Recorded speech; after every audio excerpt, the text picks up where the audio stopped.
This is your boy Basement Boxing Talk coming to you live. This is your boy Basement Boxing Talk coming to you live, and I'm gonna play this intro, and we're gonna go ahead and get started.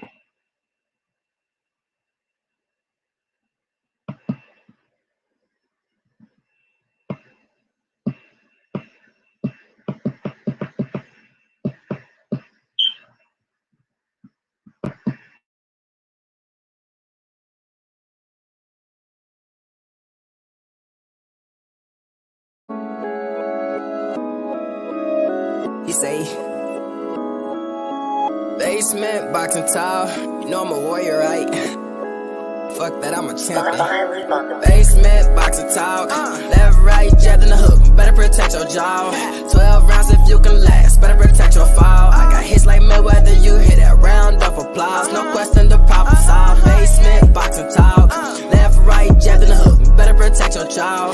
12 rounds if you can last. Better protect your fall. I got hits like Mayweather. You hit that round of applause. No question, the problem solved.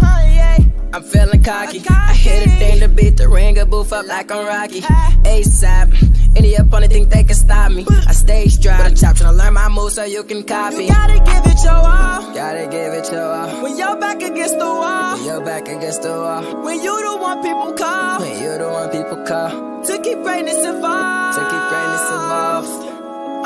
Basement, boxer talk. Left, right, jab in the hook. Better protect your jaw. 12 rounds if you can last. Better protect your fall. I got hits like Mayweather. You hit that round of applause. No question, the problem solved. Basement, boxer talk. Left, right, jab in the hook. Better protect.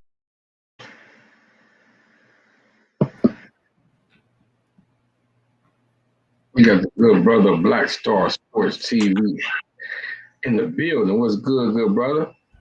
Salute. What's happening, bro? Fighting on the fight day, huh, man?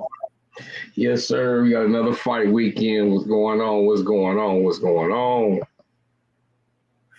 Well, it's getting good, man. It's Canelo and Beaver, man.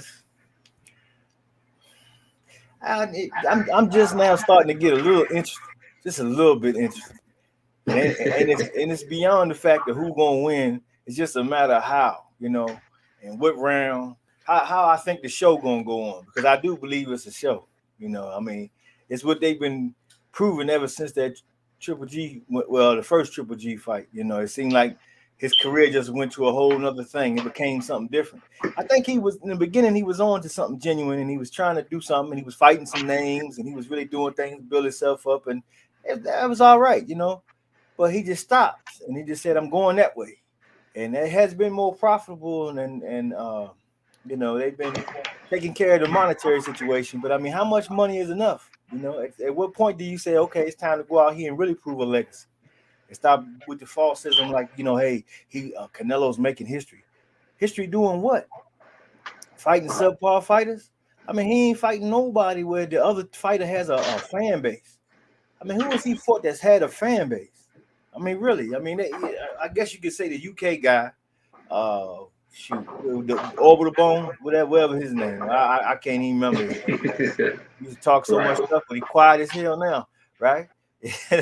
It's like, and I keep hearing these people talking about how great he is and what he's doing, and it's just so good for boxing. And how is it good for boxing when you got guys out here who have also dedicated their life to the sport of boxing? I mean, in the gym, they paying dues on a daily, fighting whoever they can get in the ring, because they can't get everybody in the ring. They getting who they can get in the ring. They getting in the ring and they fight. And they've been calling your ass out for years, not months, not weeks, not days, years. Been on your ass, been on your shoulders. Damn sanctioning bodies had to come in like the angel out of heaven and save your ass from Jamal Charles. Man was on your ass extra heavy. And you couldn't find no reason why it was left for you to say, well, what has he done? What is he was in number one spot and sit there and for 3 mandatory challenges to remain so. I mean, what else could you say? He's number one in your division, on your ass. Talking about he wants to beat you. And they say, okay, we're going to drop the franchise belt down out of heaven that never existed in the history of boxing. in which today doesn't even get talked about no more. But it served the purpose for that little space in time. Right. It was a hot topic. Franchise. Oh, he's done so much for the sport. We're elevating him above the sport. What type of shit is that? You're going to elevate one fighter above the entire sport. Entire sport. I mean, just think about the audacity of that, you know, that attitude that was put into that, and people ate it up. Oh yeah, it's Canelo. He did this, he did it. Okay. Well, I want to see you go out there like Julio Cesar Chavez. At least I can say I seen him in the ring with everybody who was calling his ass out. He was in the ring with him. If they wasn't calling him out, if they had a belt or something, they got in the ring. It wasn't no what did they do and all this old crazy stuff. They got in the ring with these guys, man. Canelo won't do none of that, man. And you know, you got the history in Latin culture. They talk about machismo and this tough guy image, and they supposed to uphold this manhood, right? And you got a guy who's a champ, and these guys are backing him. And I'm saying, okay, well, what happened to all that? Because if that's the attitude and that's your mentality, you're supposed to run challenges like this. This is all you're supposed to be fighting. You know? It don't make no sense to me. Bivol. I said, man, Bivol fought Buatsi from my UK. Young guy coming up. Got potential. Not there quite yet. Fight was close. You know, he got the nod, but I mean, I was like, man, I don't know. He might have lost that damn fight. All of a sudden, here come Canelo. Dun, dun, dun, dun. You know, I was born ready. You know that shit. The crazy, I agree with you. And the crazy thing is like, it's like ever since. I'm gonna take it back, bro. I'm gonna take it back a little bit. It seemed like ever since David Benavidez lost that title, the 168 title, WBC title, on the scales in the beginning of COVID, it's just like the pattern has been laid out for Canelo. You feel me? It was like, I mean, it couldn't get no perfect, bro. Yeah. It couldn't get no perfect. I mean, every 3 months he fought for a title, he was able to get an easy victory. I didn't agree. I don't agree with the opponents that he fought. Yildirim. Hey, I believe the WBC should have made him at least fight Benavidez for that WBC title. I mean, they made old boy fight him, the dog from Detroit. What's the two brothers, man? Remember he had to go back and fight him when he got the title, and he had a chance to get it back. Oh man, I can't believe I can't remember his name right now. Lord have mercy. I can see his face. He was the one at the Wilder fight. Durrell. Yeah, Durrell. Anthony Durrell. Yeah, he had to fight him. And it was only right because that was the reigning undefeated champion. So it should have happened. But when it comes to Canelo, mama's the word. Mama's the word. And just like earlier this week, when you had sent me that email earlier this week about the deal that they turned down, which had David Benavidez in it. Hey, can you bring that up to the screen? Oh, no, because you texted to me. Okay. I don't. Yeah. I don't know how to do that one, but. Hey, yeah, that was. Well, let's talk about this since you brought that up right quick. Let's touch on that subject real quick. See if I can get it on the website here, on the boxing. They might have it on here. More likely, they probably won't, but they don't want people to know that too much. They don't want you to think that he ducking. But I mean, that type of bread, man. I'm sorry. You know, I know Earl a bad man, but I'm fighting the whole damn camp for $55 million. Shit, $55 million? Come on, bro. You can't explain to me why you ain't taking that. And you two and a half weight classes ahead up over top of this guy? Yeah, I don't see it on here, man. So what Black Star is relating to as he looks for it is earlier this week it was noted that Al Heyman offered Canelo the opportunity to fight Charlo, Benavidez, and also with a third fight, maybe ending in Earl Spence. and it was supposed to be like 45 million, 55 million, and I forgot what they said for the last one. But it was a lot of money that was turned down. And like I say, it's like Canelo, the path has just been laid for him. He's moving up to 175 and he's fighting tonight for the title. And a lot of people, he's in a contract with Triple G to fight Triple G next. Somehow, some way, man, I'm telling you, ladies and gentlemen, I don't believe that fight with Triple G is gonna happen. I believe Canelo's gonna find him. Somehow he's gonna get away to get out of there to go to fight back at 175 for undisputed. Yeah, this one briefly mentions it, but it doesn't talk about the.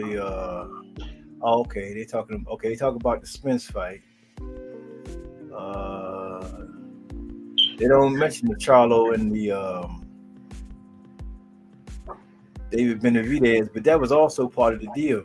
Let me go back one more because maybe it's the next one or something. Because everything that they put on these boxing news thing is about Canelo and Bivol. They really trying to promote that fight as if it's even a question about how this fight gonna go.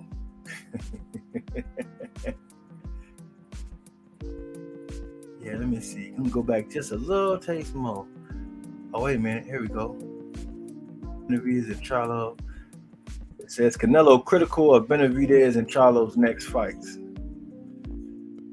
Critical? Shit, hell, he won't take him.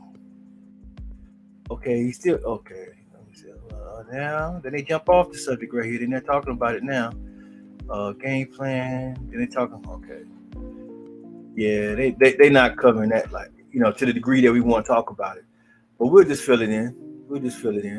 I mean, the whole thing about it is he was offered from PBC $55 million to fight Errol Spence at a catch weight of 164 pounds, which is absolutely fair. Absolutely fair.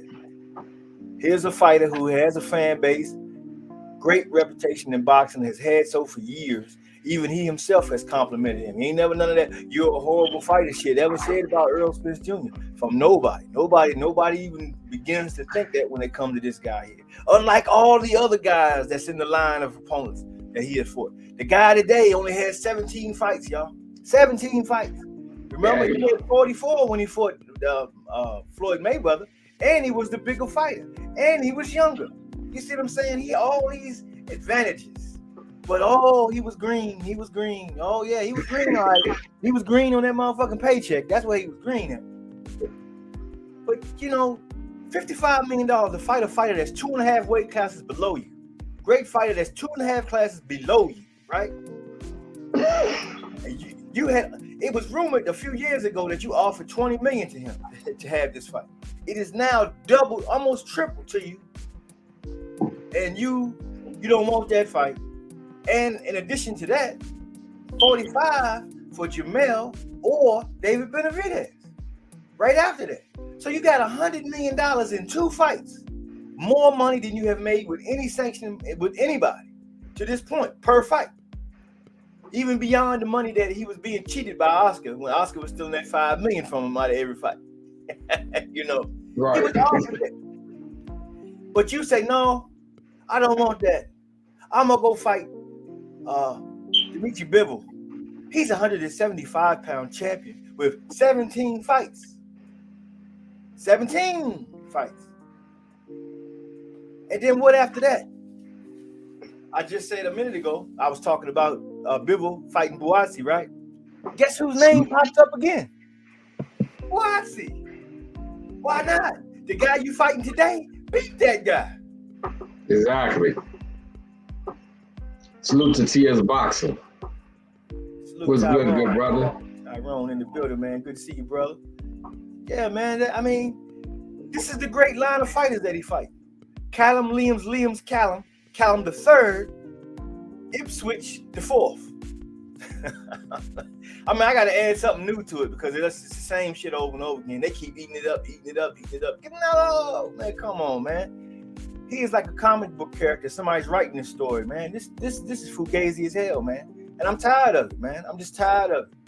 You know, I'm tired of a guy that's walking around here acting like he's big dog and he just this, that, and third. He's so much better than everybody. And then he talks about you offer $55 million to fight this guy. Oh, I don't have to do that. I wouldn't want to do that. I don't have to. I don't, because I Canelo, I don't have to do it. You know what I'm saying? That would be the best fucking name on your fucking resume, bar none. That's one guy in his prime that you would fight that is going to the Hall of Fame. That's possibly about to be undisputed. Who else? Right. Who else on your fucking entire career can go there? I mean, you can mention Mayweather, but Mayweather was never undisputed. You see what I'm saying? So you're talking about how many champions Canelo has fought, as opposed to Charlo and them. Okay, well, how come the champions won't get in the fucking ring with the guy, but they'll get in the ring with you? Yeah, ain't that much fair? I mean, the people forget. I mean, everybody act like they're forgetting Caleb Plant, but Caleb Plant made him. I mean, he styled on 9 rounds. That was a great fight. That was a great fight. It's just at the end, I believe Caleb Plant got tired, bro. I believe it was kind of gassed. By the 10th round, he was gassed. He took the jab out the equation. But like you said, but hold on. But this is one thing that we have said numerous times. When people fight Canelo, they fight Canelo good for the first 5 to 6 rounds, and then they simply go away from their game plan. And you hit it right with that one, bro. You hit it right with that one. Because Caleb Plant was throwing the jab, and the movement was, even though Caleb Plant ain't got the greatest footwork, but the head movement, the body movement, the jab, it had Canelo frustrated, bro. Canelo was throwing the left hook all night and was missing. As soon as Caleb Plant quit throwing the jab and the movement stopped, the movement with the legs, he was still moving the upper body, but the movement of the legs, and like I believe this too, bro, watching that Caleb Plant fight, Canelo, he's starting to get a little slower. He's not cutting the ring off like he used to. He lost this one. Right. So now it's like he's trying to let guys tire themselves out. He let guys punch on him a little bit more now. And he waits until the 6th round to really kick in gear. He might give you 2 or 3 rounds, maybe 4 rounds. But after that, that's when he kicks in gear, man. And for a lot of fighters, bro, we see and when that gear kicks in, the fundamentals of what they was doing, the attributes that they was doing that was keeping them in the fight simply slips away, bro. It simply just slips away, and Canelo becomes victorious. Yeah. See, I feel like this, and you're absolutely right, and you paint the perfect picture. But it's done happened so many times that I don't even believe it's generic anymore. I believe that this is some setup type shit, man, because it doesn't make no sense to me, man. You like you say, he wasn't moving and he couldn't move like he wanted to and stuff like that because he was frustrated. He didn't cut the ring off. He lost his game plan with emotion because he was sitting there and he was like, oh, you can see him like, dang, I can't get to this guy. Then all of a sudden, when Caleb Plant stops that, he gets that one extra step in. Gets just that little bit closer. Now he's touching. And then it don't take much. One little. And then all of a sudden, Caleb Plant don't know where he at, where he's going, why he's here, nothing. I mean, I'm like, come on, man. This fight was going along with domination, and all of a sudden, one little clip. I mean, Canelo got power, but come on. I mean, is it really like that? He got guys that were bums that he couldn't even knock. He couldn't get him out of there. And nobody criticized him for not being able to do it.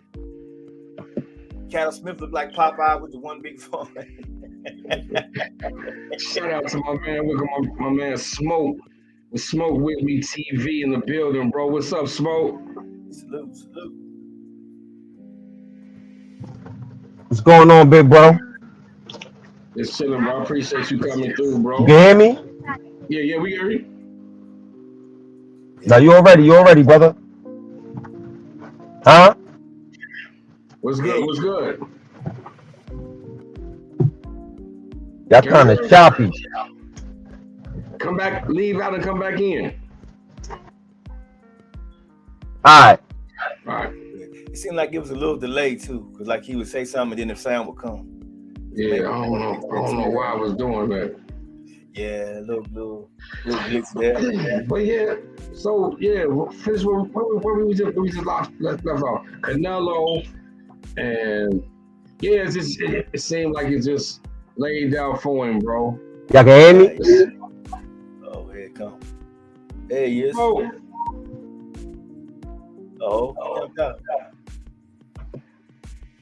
Yeah, it might like it's a delay on both ends. Like you hear us a little after too. The man TS say I think his power is definitely overrated. You think Canelo's power is overrated? You saying TS? See, now that's to this point right here. I gotta go with TS on this. Is if you go back and look at the Caleb fight, even when he connected with Caleb Plant with nice hooks, Caleb ate him. But all of a sudden, when it got to a certain point of the fight, near the 11th round, i.e. Kovalev,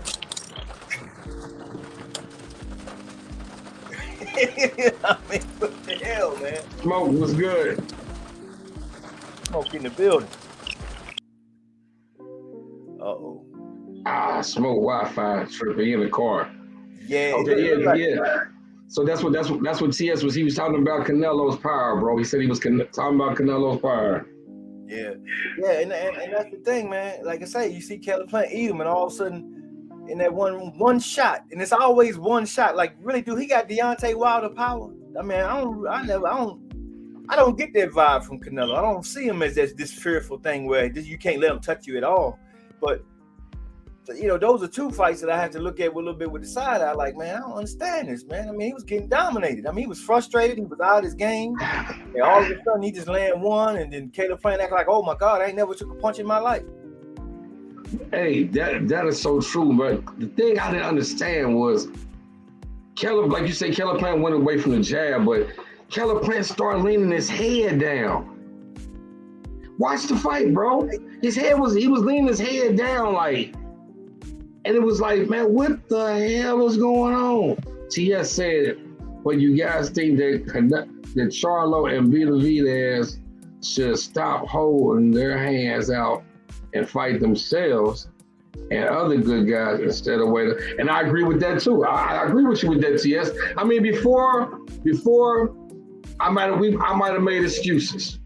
But now that since Canelo is on the path that he's going on, it's like, man, listen, fuck all the bullshit. You guys need to make fights while the kettle burning, man. The fire burning. If you don't jump in this motherfucker right now, you're gonna be fucked up. Smoke said he got bad connection for some reasons. What do you hear? Oh man, that's bad, bro. Maybe try to reboot the phone and then come back in. Sometime that work. Yeah. Like reboot the whole phone and then just come right back in, good brother. Hopefully that'll clear it up for you. But my thing about that is, bro, it's like Canelo is Smoke said he think Plant took some bread. Hey, it looked like, hey, I can understand. Yeah, I'm about to put the link in the chat. Maybe Smoke can join and UTS.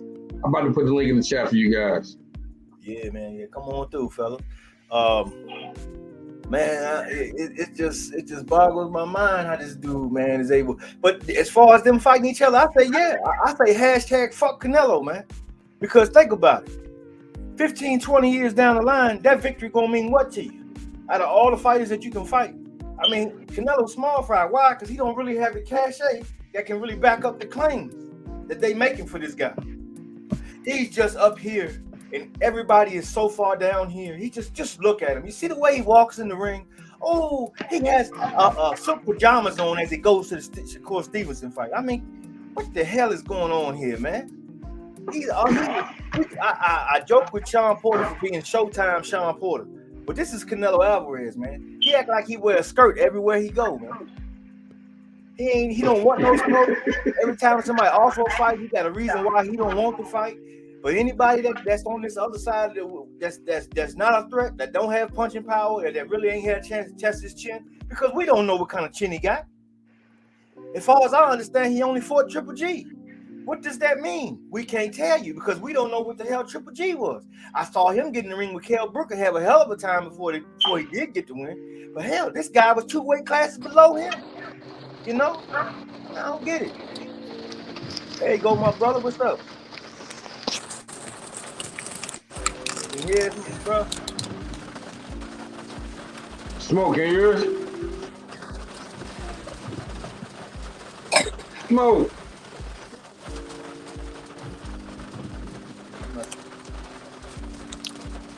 You can't hear us.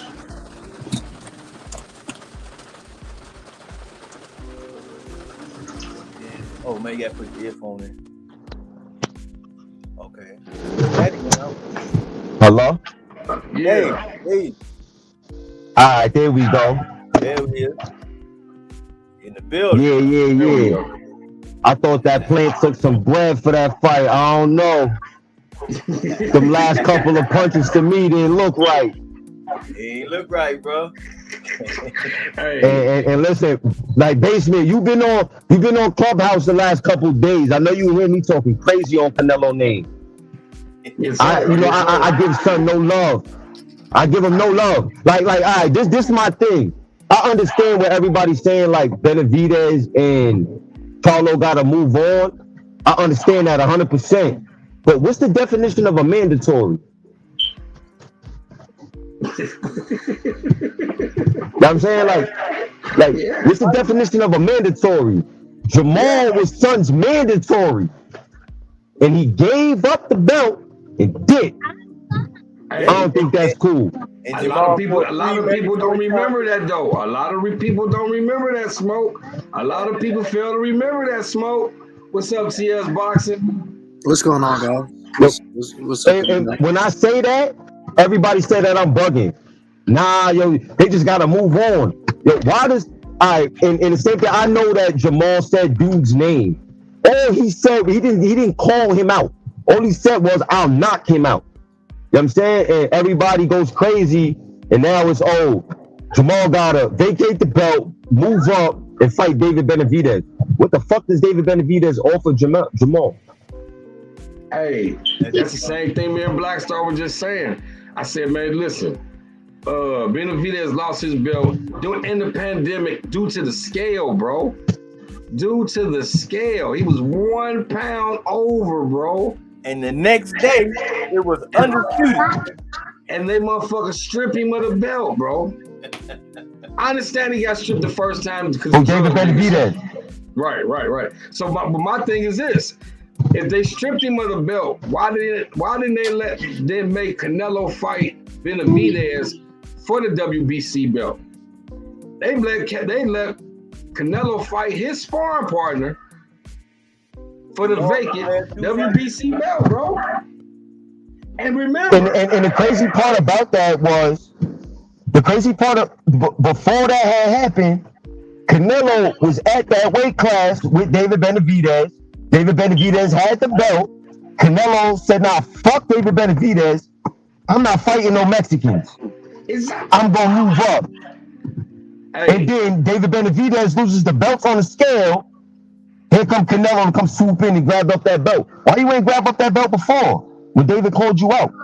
Hey, then next thing you know, he got the WBC, then he got the WBA, then he got the WBO, and he made the fight with Kell Plant, all within a year.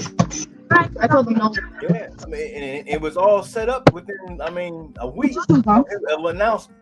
Boxing and I didn't want to down let him have it.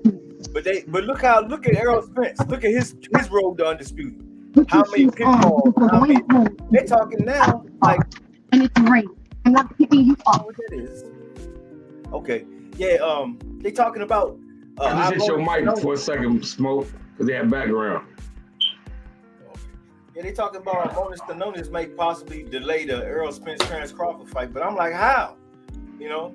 How could he stop it? Unification trumps mandatories, right? And you got a major undisputed bout that's big, the biggest fight in boxing.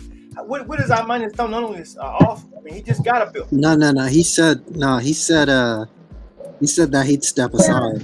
He's looking to step aside. Yeah. See, that's cool though. I can respect that though. It's fair, you know. And I gotta say, I mean, dude look good, but I mean, I don't know if he quite there yet. I think that's probably where he understanding. You know, I'm coming along. I'm not quite on that level, but I do want to see that, and maybe I get the winner and I can fight for all, which makes it a bit of bigger booty for him. So if he does take a L, it ain't really gonna crush him like that because hey, you know, it was for everything. I took a shot, I win, I lose, or however it turned out. You can kind of live with that because you know this is where I was at this time. Mentally, you can still recover from that. So that's cool, man. I think the guy going to be a problem though. Oh yeah, he beats Ugas today. Yeah, no problem. No problem. Yeah, I mean he put a thumping on old boy at AT&T Stadium, which Bukharev would beat Ugas too. I was never a huge Ugas fan. Me either. I wasn't either. But I mean, he was one guy that was bigger than Earl. And he like he could pose some problems, but I knew it was over in the first round when I saw this. I mean, I said I think I put a video on my channel talking about it. I said that Ugas is nothing but a warm up, just to kind of stretch the muscles and tune up a little bit, you know, just to shake some rust off before the big fight with Crawford. Yeah. Hold on, basement. You. My bad. Before we get too far off track, let me get you guys' opinion. Let's talk about the Shakur Stevenson fight, bro. We ain't get to talk about that on Basement Boxing Talk. We talked before the fight, but let's talk about this after the fight. Let me get you guys' opinion on the performance that Shakur Stevenson put out. We can go in any style. Anybody can go first. Anybody can go. I don't think anybody beats him at 130. Has to move up. You got to move up, T. Yeah. Nobody beats him at 130. I believe nobody beats Shakur under 147. Woo. No, I don't think that. I believe nobody beats Shakur under 147. Man. Now, you tell me, TS, who you think can beat Shakur under 147? Tank and Antoine Russell. Oh no. Tank could knock Shakur out. Oh no. Yeah, he will. Yeah, he will. I'm a Tank fan, bro. I really already talking about that fight possibly too. But let me tell you this. I mean, it's easy to box up somebody. I mean, Tank is about as tall as Valdez, maybe shorter, but he's more athletic. He'll jump in. I mean, he'll touch him one time. Shakur won't really want to. I mean, he'll be on his bike. Tank is too much for Shakur right now. Ooh-wee. Hey, but huge mega fight though. I mean, who in boxing wouldn't be excited about going to that fight or seeing that fight or whatever, man? And I love it though. And to some degree, I get this point about these black fighters got to fight each other because it does give something to the sport of boxing, and which is needed because we don't get these big fight auras. When you go to the ring, you just like, oh man, I'm excited. I don't know what's gonna happen. Oh man, my boy going. I don't know what he going. You don't get that. So when these fights come together, it adds that element. You got Canelo talking, I won't fight no Mexican. How you get away with that? You won't fight a Mexican. You won't get in the ring with the black fighters everybody wants you to see. These are the two top fight fan bases that there is in boxing. And you say you don't want none of them. You just gonna strictly go over to the UK and fight everybody in the UK. So Canelo is the UK champion of the world, in my opinion. And I can't get him in there with nobody else. But you got fights like that. You got Devin Haney and Tank or Shakur. I mean, you look at the round robin. You got Antoine Russell in the mix. You got Regis Prograis right there. All these guys. Remember, I was saying, remember Black Star. I was big on Antoine Russell before a lot of these guys. Yeah, you know, before people start getting on and say, "Oh man, you heard me, Black Star." I said, I think Antoine will beat Mr. Haney today, and that was like about 2.5 years ago. That is big facts. I think somebody like Antoine, his thing, he's gonna lose to somebody who boxes him up. That's just gonna happen. Somebody's gonna box him up, but it's gonna be a bigger, stronger guy who could keep him off. I don't know if these smaller guys can keep him off. Like Shakur looks bigger than Valdez, but Valdez is a midget. I mean, you can easily look bigger than that. I mean, I've seen Shakur next to Crawford, and I've seen Crawford next to who was he? Saquon Barkley. That's who it was. And I'm just looking at that. I'm like, these are some small dudes. These are some small guys. I mean, they just look all like, I don't know what it is. I tell you what, Shakur is smaller than Crawford. man.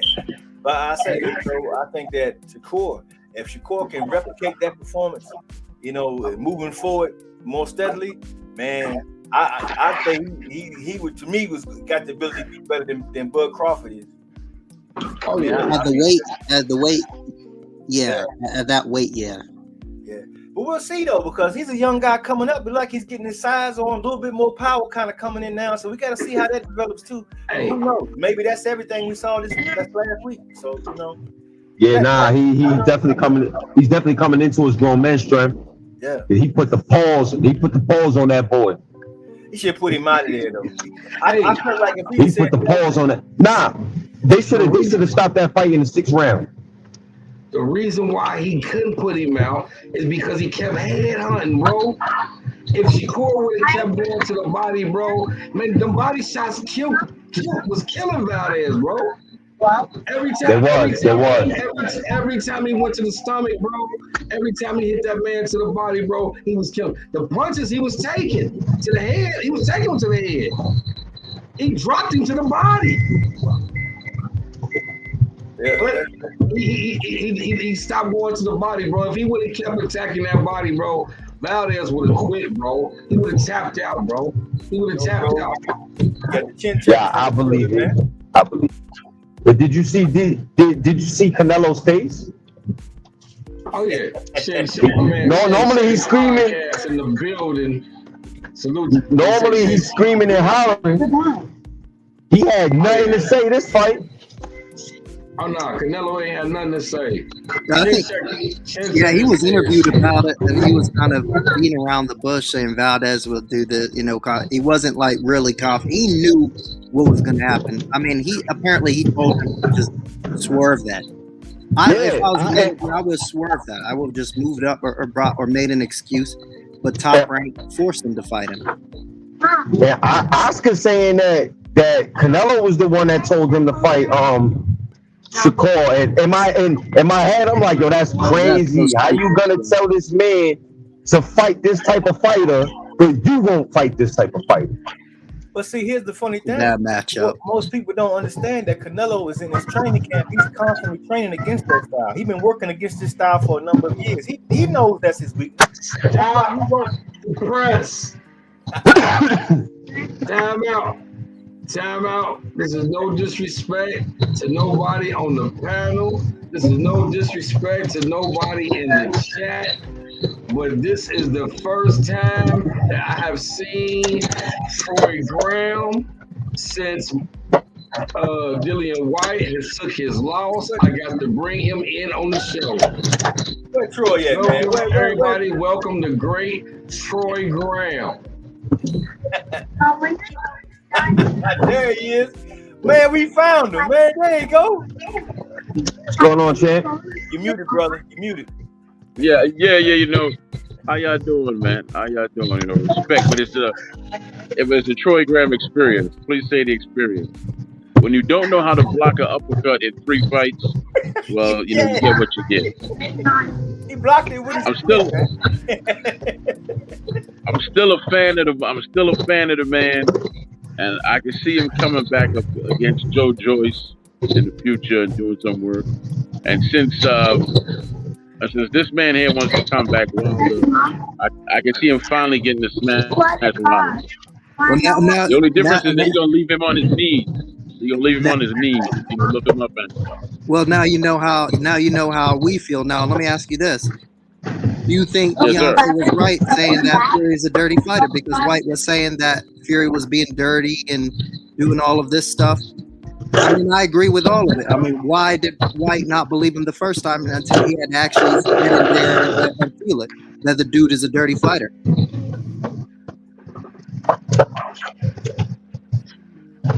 Are you asking that to everybody? No, to Troy Graham. Because they're saying that White is coming out with excuses now, but I mean, they said that about Deontay was coming out with excuses. So what's the truth? I mean, we see with our eyes that Fury is a dirty fighter. So why don't people believe it till it happens to them? He said he was pushed down. It wasn't a real knockdown.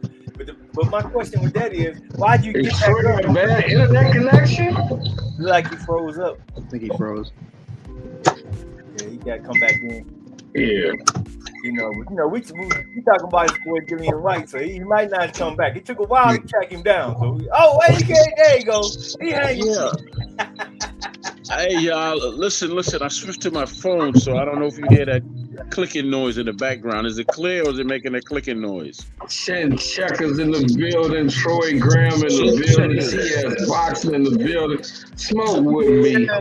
TV in the building. Black Star Sports in the building. Basement Boxing Talk, we in the building. Let's go. Troy. What up, my guys? How's everyone doing, man? What's going on?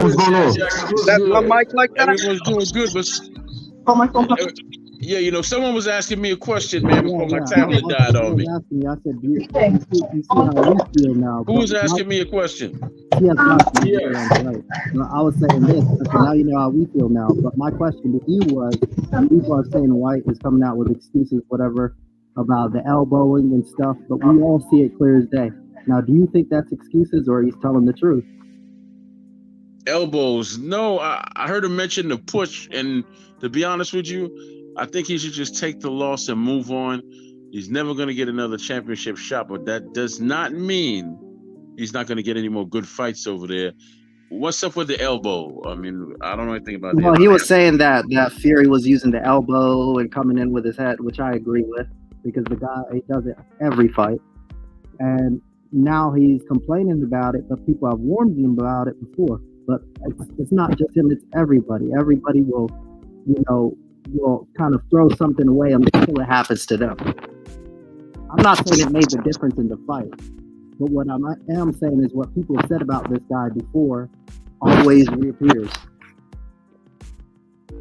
I'll be honest with you, I didn't see anything dirty. I mean, yes, he pushed him after he landed uppercut, but he was already down. As far as the extra time, that would have been nice, but when have you ever seen that happen? Dillian, for the last 3 fights, has... Huh? What are we talking about here? It's fighting. He got hit with a punch. He was dead on his feet. We've seen guys get knocked out standing up. He gave him a nudge to the floor. That's not illegal. That's not what I'm talking about. I was talking about the elbows and the leaning and the dirty head. That's not what made the difference in the fight. Man. That's not what made the difference. It's a fight game, man. You know what made the difference in the fight? Fighter. Everybody knows it. He got caught on the point of the chin with an uppercut, something at this point in his career that he should have learned how to block.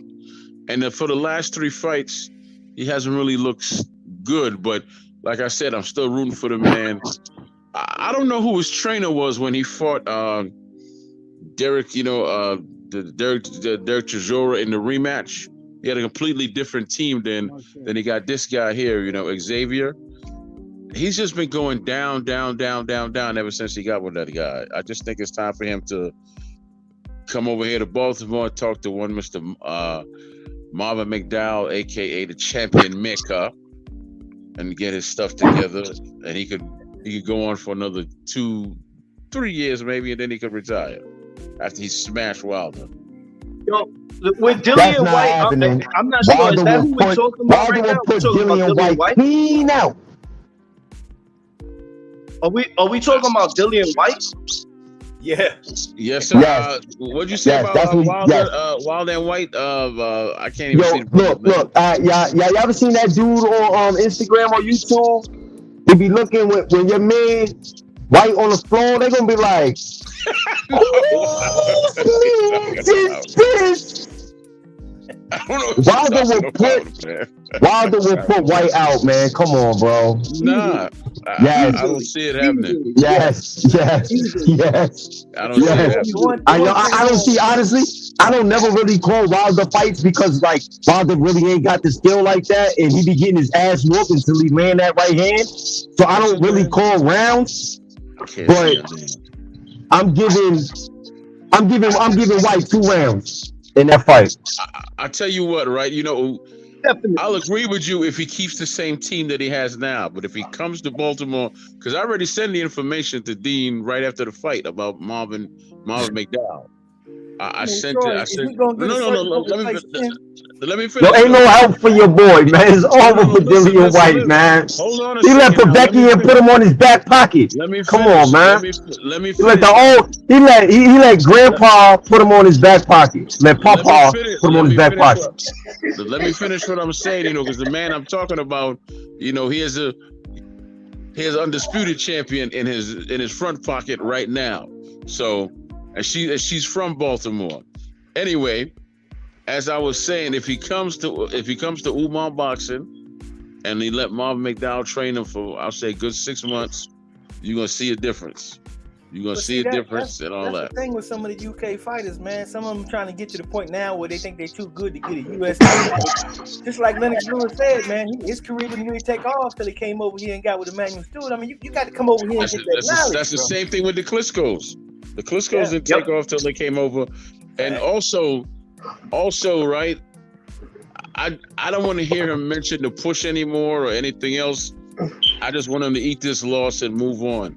Yeah, word, you got to eat that. You told Wilder to eat the gloves? No. Fuck it, you got to. How do you get up after getting dropped? I told Wilder to kiss that canvas, and he did. On his face. His face. Look, bro. Hey. We done After a 15 count.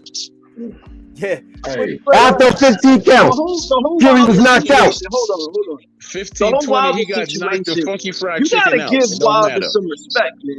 Yeah, you gotta give Wilder a ton of respect because of the fact that went out there 3 times and got cheated 3 times.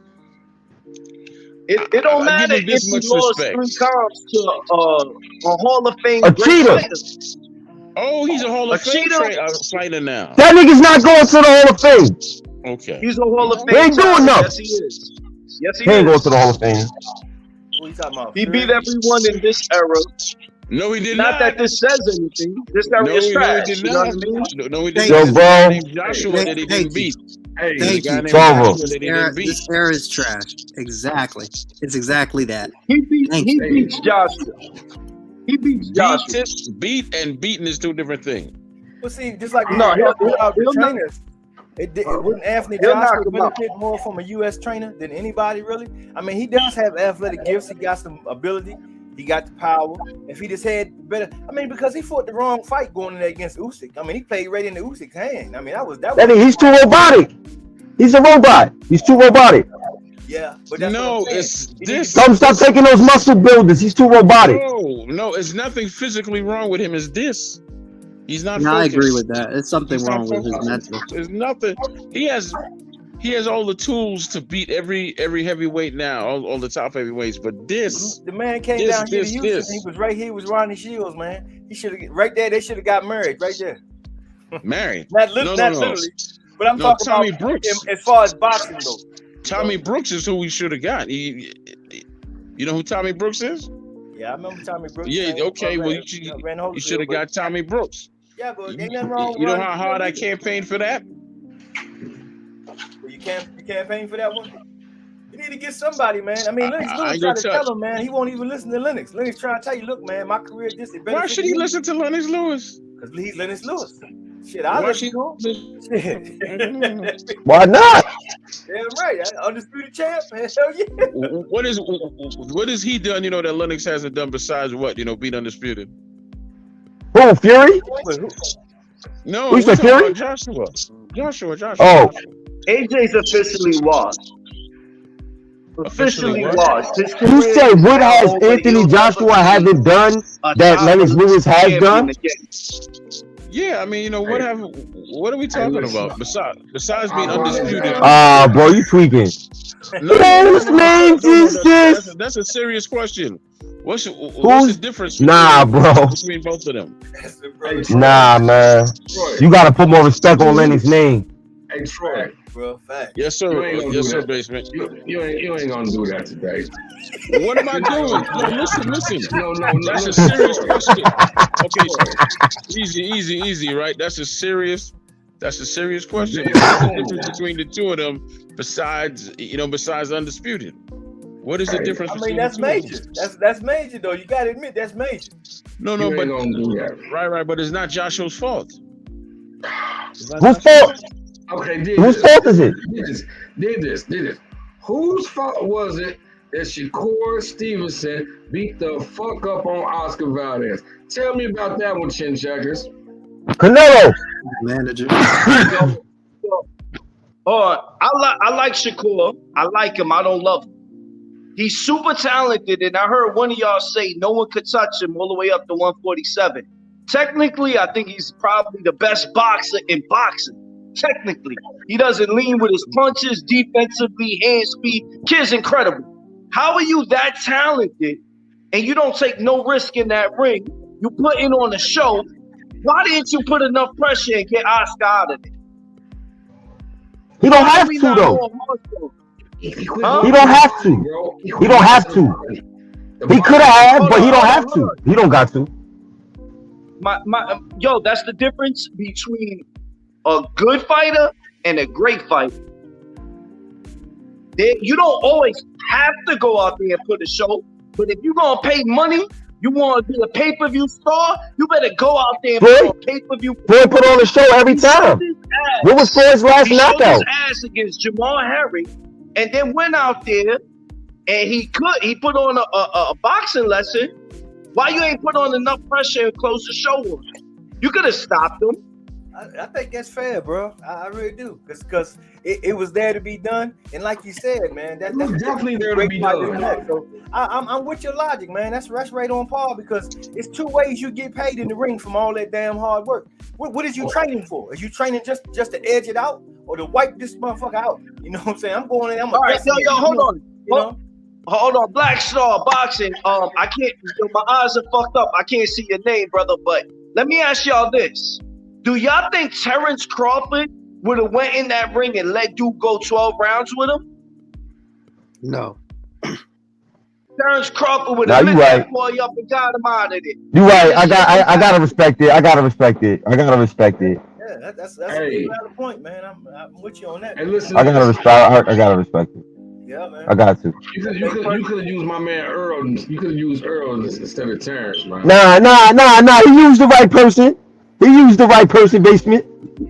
He used the right person.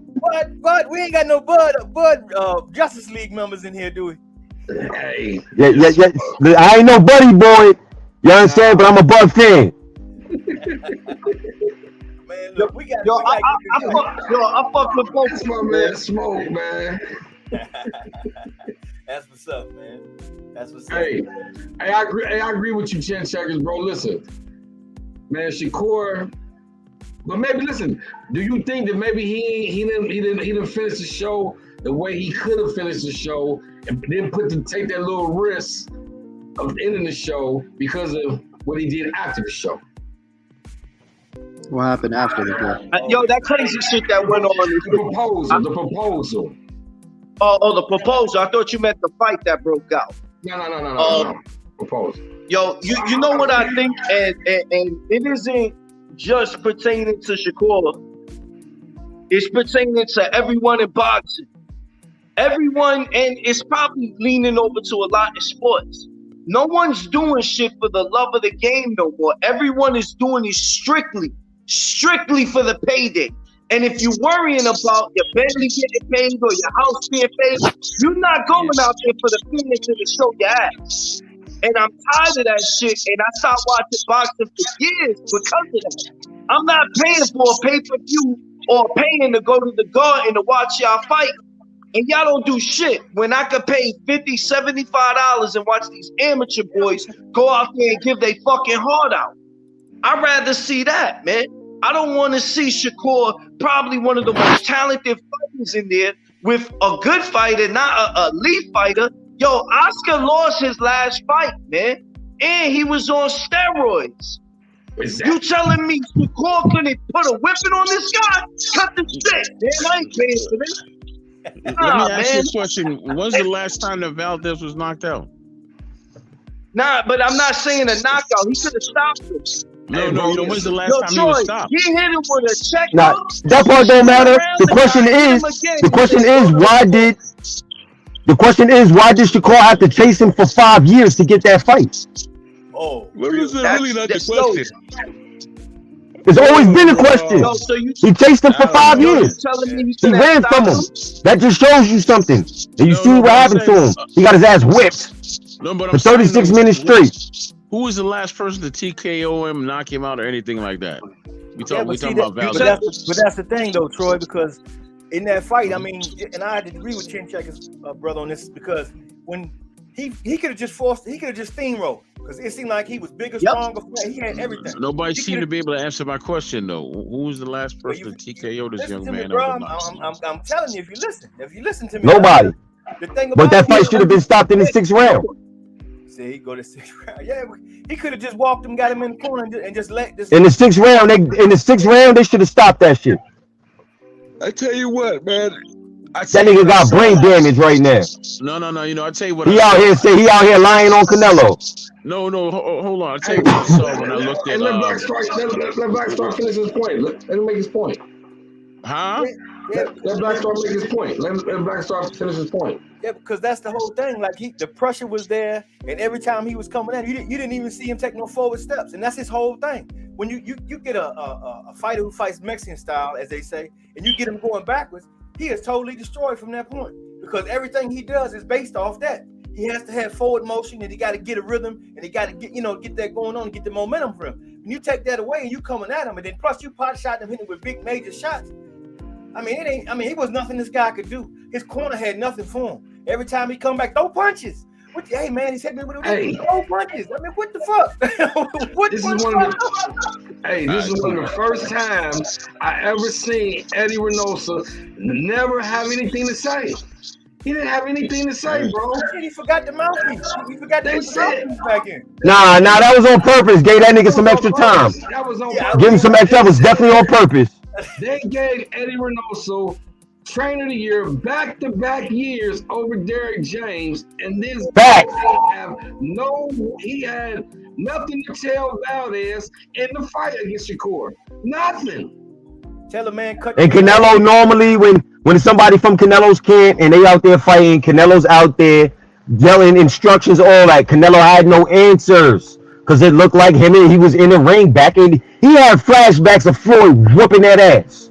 Yeah, but see, that's the whole thing. Like I was saying a little earlier, this is what Canelo is doing in private. He's training against this style all the time. That's why he sat there and he watched. And it don't work. But there you go. See, it was something he wanted. It don't work for him. That was to be implemented in that fight. That he wanted to see how it worked, and the shit didn't pan out. He was over. I want to step in here after you're done, Blackstar. Go ahead. Go ahead, Troy. You got it, bro. Yeah, because you know what I saw in the ring when it comes to Shakur was just a very talented young man. He did what he needed to do, but he didn't, like you said, he didn't follow it up and knock him out. But let me tell you what. Most fighters will tell you, and I heard this from James Toney, if a man don't want to get knocked out, he's not going to get knocked out, period. And since y'all telling me that this man's never been stopped before, he's just not going to knock, he's just not going to knock him out. Well, Troy, how would everybody but let me finish. I saw a very talented young man. I just saw a good fight on Saturday night. I didn't see a great fight. I saw a very good one. Hopefully, he'll get the other 3 belts. That shit was a mess. And after that, then he'll go up to lightweight, and he'll fight Haney maybe, who should be champion by then. I'm hoping. Spank him. And he gonna spank Haney. Okay. All right, guys. There is no reason what everybody be saying.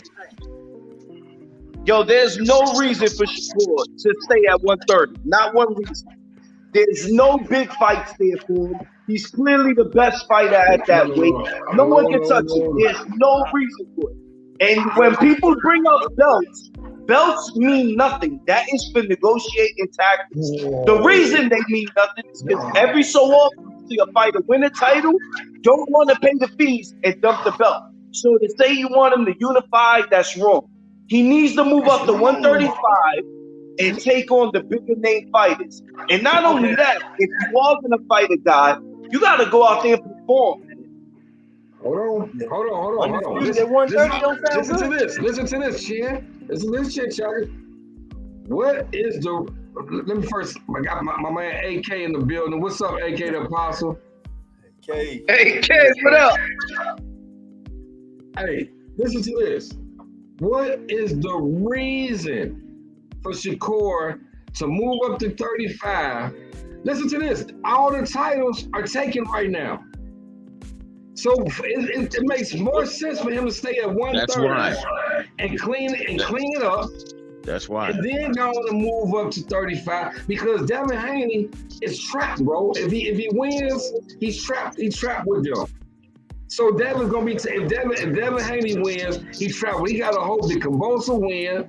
And I forgot how that contract go out. But it makes most sense for him to go on and get these fights. The easier fights are right here at 130, bro. He sit up here and make these fights unify, go up to 135, and then you go up there and you try to fight for a title. It ain't no use of fighting nobody. Tank for not. There's no reason for him to fight Devin Haney, Tank, any Ryan Garcia, any of them guys if he's not fighting for a title. Hey, this is all a part of what we were saying about how boxing can leave Canelo behind. Because right here, if he goes now, we're gonna talk about Bob Arum too, because Bob Arum said some fugazi shit this week. We're gonna have to address him.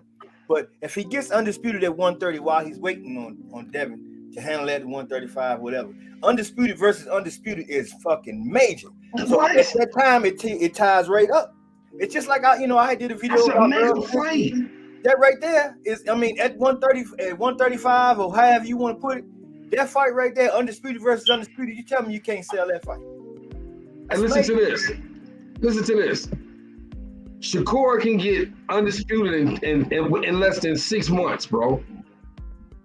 And that's not less true. Than 6 months. That's not true. That's not true. Okay, how's he gonna do that if he's fighting if he has 3 fights to make? Who does Shakur have fights to make with? No, I'm sorry. It's a 4 title, so he got 2. So he got 2 of them right now. 2 more. Sorry about that. 2 more. Okay. So he can fight 2 more times in 6 months. Guys, who are the other champions? I think it's Hector Garcia. Don't even matter. It's all about the accomplishment. Because for one, Bob Arum says he doesn't even want him to go for undisputed at 130. What kind of promoter says something like that? I mean, we got Canelo running around here talking about I fought 16 champions. Who are these ones? I mean, I'll play an interview with you for Shakur. The Shakur said he's going for all them belts, bro. And that's what he should be saying. It's gonna be with Bob or without Bob. He got a little bit of time where he got time to kill. He can't get the guy that's up high like the Devin Haney, which would be a great fight. I love to see it. I think stylistically it's great to watch, and it's good for boxing to have something like that for younger fighters and young fight fans coming up to watch because it man, what in the world is Black Star talking about? Come on in here, AK. Come on, man. What the world? Okay, here we go, Chin. Here we go. Troy Graham part 2. No. You got Roger. Apostle owes me something, man. We're gonna talk about that. Go ahead. I know I owe you a lecture for your man getting put to sleep by uppercut in the 6th round. I know that much. Nah. Hey, he got up and looked at the ref, and the ref looked at him, and then he said, not on his face, on his back. Hey, we already had that discussion, man. We had that discussion. The man you lost. did. You supposed to come back on my show. He can't dip out. He got to come back in here, Troy. Hey, so like you said, Black Star. What the world are you talking about, Black Star? Talking about that big mega fight that's coming up that can happen if they build it this way. Nobody can criticize anything about that fight. I mean, you have to endorse it because that would be a major fight at a major time in their careers, and both of these cats will be. There's something wrong with my signal today, y'all, because it's raining and stuff over here where I live. So that's why I keep dropping off. Huh? That's what's wrong with your fingers. What's that? The uppercut? Yeah, the uppercut fingers knocked your Oh, fingers. okay, good. You keep on coming, man. I can take it, but I reached out to his brother, man. I told him reach out to Umar Boxing's Marvin McDowell. Work with him for 6 months. It'll tighten him up, and he'll be a much better fighter. Okay. The Marvin's a champion maker. Just ask Franchon Cruz. That's what's up. That's what's up. Real. Yes, indeed. That sounds good, man. But that would be a nice build up. And I mean, Shakur, he got a little space window where he ain't got nothing to do while he's waiting on this to clear up to get the opportunity. But Bob Arum saying he don't want him to go for 130, which I couldn't understand why he would say something like that. And then they're not going to pay the money. They have to bring Ogawa from DAZN, who has options. Eddie Hearn has options on him, so he's fighting Cordina in June, I think, and he's got to fight Gutierrez, who works with PBC and Golden Boy, and those guys are gonna fight Hector Garcia. They're mandatory coming up. I mean, it's all money. I mean, who brings the biggest bag? Like, are they Does he have a big following? The guy from DAZN? No. Okay, well, look, Alvarez, you say what you want about him, but he did what he wanted. Anything he had to do to get to get all the belts, he basically followed through on it. He followed through on it, and he did it. So, yeah. So if Shakur won all the belts, he got to follow through and go get these last two. If not, then take your behind up to 135. Well, I think the play, what they're gonna do is, because Top Rank is so predictable, what they're gonna do is have him have a homecoming fight in Newark, and just look for a bum in the rankings. They'll give him that, and they might give him another defense, and then they'll move him up because they will just refuse to pay money to bring over Ogawa from DAZN or Garcia or Gutierrez winner from PBC. They're just not gonna do it. I mean, so I guess if that's the case, then what they should do is move him up to 135, so at least he gets accustomed to the weight change. Throw him in there with a bum at 135, see how he handles the weight. Then you make a move for one of the other champions. That's a loaded division. It makes no sense for you to be under it when clearly you're the top tier guy in 135. No one can touch you there. Not only are your skills far more superior, you're also a lot bigger than everyone else. He was in there sparring with you guys, Crawford, a bunch of people. He's just too big for that weight. 135's got to be the move. Fellas, I'm going to get out of here. I'm going to keep listening, but I'm going to get out of here, man. Yo, just a quick thing for you guys. There's no way they giving Bibble a win tonight. No way. They're not gonna allow. Canelo to lose. But let's be honest. Come on, y'all. Stop. Let's not do that. What you mean allow him to? Come on, man. Cut it out. I'm telling you, boxing's dirty. They're not gonna let him win. Listen to me. Do me a favor. Add some meat to what you just said, and add some meaning. What do you mean? What do you mean? Not allow him to lose? He's fighting a tough champion tonight. No, all right. Listen to what I mean. Listen to what I mean. Amanda Serrano just fought the girl from the zone, right? Amanda Serrano moved up in weight and had that girl stumbling around the ring, and I was screaming at the TV for her to go for the knockout. Boxing is not going to allow a second-tier name to come up there and take out a golden goose. You have to put on a fucking show for you to lose. So Bibble, even though he may technically win more rounds, they're not going to give him the title. He has to go out and beat the shit out of Canelo, and I don't see that happen. But the reason I brought that up, fellas, is because right now the odds for a draw are pretty high. So if you just want to hedge your bets and make a little money, if it happens, what's it at now?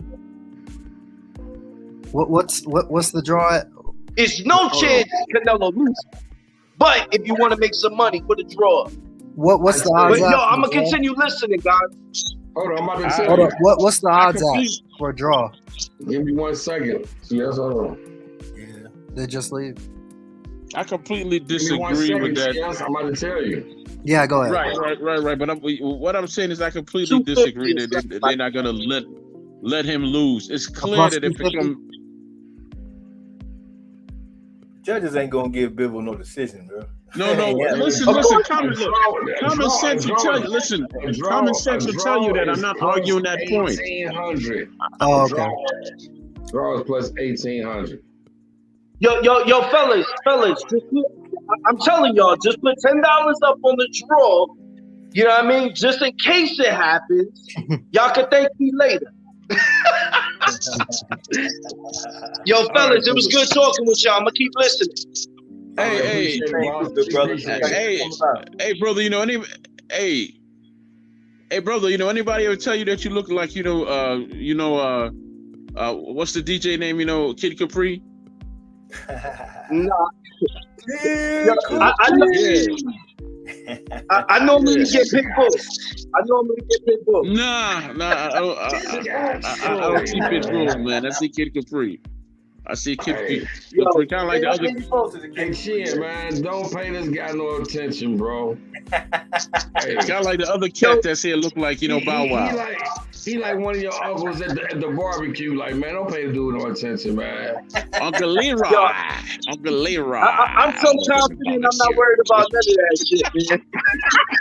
I love the jokes, man. Troy drinking from the brown bag. yo, fellas, I'm gonna get back to building my little pool table in my man cave. I'm gonna holler at y'all later, but I'm gonna listen to y'all. I appreciate it. I'm quite nice on the pool table, man. Okay. All right. Me too. Yo, fellas, it's good listening. I'm gonna keep listening. All right. Yes, indeed. I tell you what, man. What I was saying was this, because maybe I heard him word it wrong. That when he was talking about Alvarez, they're gonna make sure that he doesn't lose any of his fights and all that. That's not man. People losing. Sugar Ray Leonard can lose. Anybody can lose. You understand what I'm saying? This is boxing. It happens. I just don't get with. Put him down. That's the only way you're gonna get that win. You gotta put him down. I just don't. Well, come on, y'all. He's not that big of a fighter where he can't lose a fight. He really is. Yeah, he is. He's above boxing. No, he's not. Oh yeah. Listen, though, but you haven't heard his fan base talk. Canelo. Listen, though, he's the face of boxing, right? He's the face of boxing because no one bigger than him. I understand that. I don't agree with any of that. Okay, so who's actually bigger than him in boxing? He not my face of boxing because he don't really fight. No. I didn't say your face. I said the face of boxing. The THE. Who is the face of boxing? The face of boxing is determined by me, and it's what I see. No. Your face of boxing is determined by you. What the face of boxing is? Yes. Stop hating. Stop hating, Black Star. Come on in here, AK. You've been itching to get up in here now. Stop hating. Anyway, the facts say that he's the face of boxing, and to me, I just think it's time for y'all to move on and stop blaming the man for holding back this fight and that fight, this fight. Listen to me. I don't want Everybody nobody had. I don't want nobody to fight him now. I want boxing to just say hell with him. Well, I'm sorry. I'm sorry, but that's never gonna happen, and that's not realistic. It's okay, but that's never gonna happen. That's not realistic, and it's also not good for the sport. Yes, it is. Very good. No, it's not, man. Very good for the sport. We need fighters that like to fight, and we like fighters who want competition, not fighters that's out here just trying to take that making business decisions. What's the next big fight after Alvarez fight? Castaño Charlo 2. Next week. Huh? Castaño Charlo 2. Next week. But I That's a big fight? Hold on. That is a major fight. Oh, you talking about Little Charlo at 154? Yeah. Okay, so that's all signed, signed, sealed, and delivered, right? Yeah. Next week. Signed, sealed, delivered. I'm yours. Okay, good. Okay. Well, good. Hopefully the brother wins. Because you know what? Earl and Spence, Earl and Crawford will never happen. So hopefully he Oh, wins, cut it and out. then Crawford will There go it to is. Cut it out. 154. There it is. No, Here hold come on. AK now. Crawford will go to 154, fight like 1 or 2 fights at 154, and then challenge him for his undisputed, beat him, and then retire. Man, I don't know what you and Black Star bullshit, man. You hating that Hey, Black Troy. Yes, sir. Yes, sir. Hey, what you been drinking, bro? Okay, I'm glad you asked that. It's a combination of ginger, what's the other? Turmeric, and cane sugar, man. It's called Poor Man water for the belly. Poor man Can I water. work for a few minutes? Can I work for a few minutes? Just for a few minutes, can I work?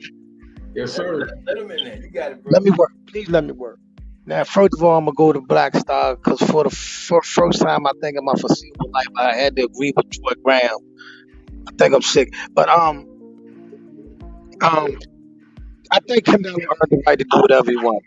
I think Canelo earned the right. I mean, I look back to the man's resume, man. I got to realize, man, the man has been in the ring in some of the biggest fights, and then we have looked at some of his fights and film studies, and you know what I mean. For Triple G, fight for Charles Anderson, fought Floyd, fought Cotto.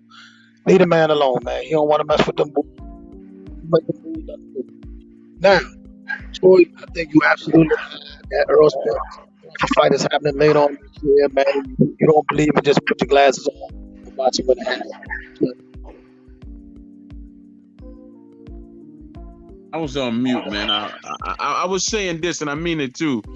Every talk I hear when it comes to Spence is about him fighting everybody else but Crawford, which leads me to believe this What fight talk will you talking happen. about that? What talk? You What know, talk? I heard this talk about him fighting Canelo, which is never gonna happen. So you can cross that off He your didn't mind, say that.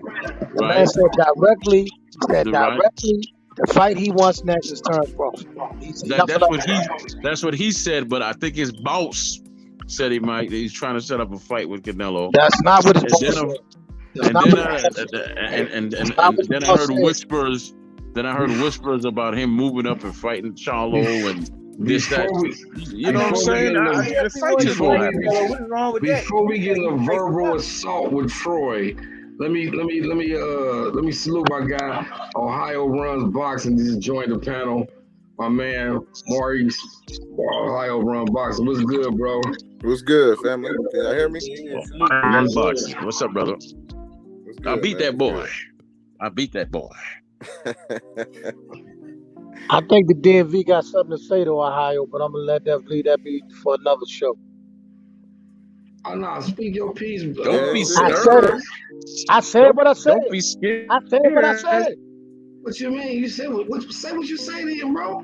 Say I it. said I think the DMV got something to say about that running boxing thing, but we'll leave that for another time. Oh, okay. No. Hey, I have no problem with that, man. It's all love, man. To be honest to you, when they think about Ohio Run Boxing, they only think about the fighters. When I thought about Ohio Run Boxing and how deep we was, it was outside of boxing too. How we are involved in everything. When it comes to clothes design, yo, DMV boys wear our stuff. Aaron Harris is gloves too. From Dayton, Ohio. You know you bro. design gloves too, right, Ohio? Absolutely. Hold on. Yeah, absolutely. Yeah. Don King from Cleveland, Ohio, bro. He ran the heavyweight division. I wouldn't take stock for that one. I won't take that. Cleveland, Ohio, bro. What are you talking about? It's not just boxing when it comes to us.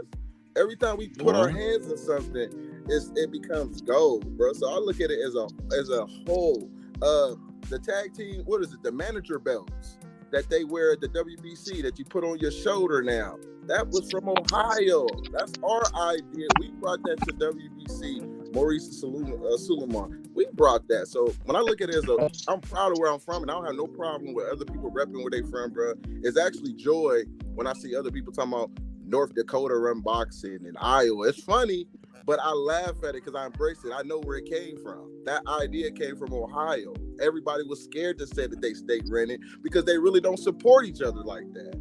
I'm trying to bring us together. That's why I said Ohio Run Boxing. It ain't easy, but that's my movement. And I have no problem with people saying Texas and LA, bro. It's about bringing us all together. But at the end of the day, I back my stuff up with statistics.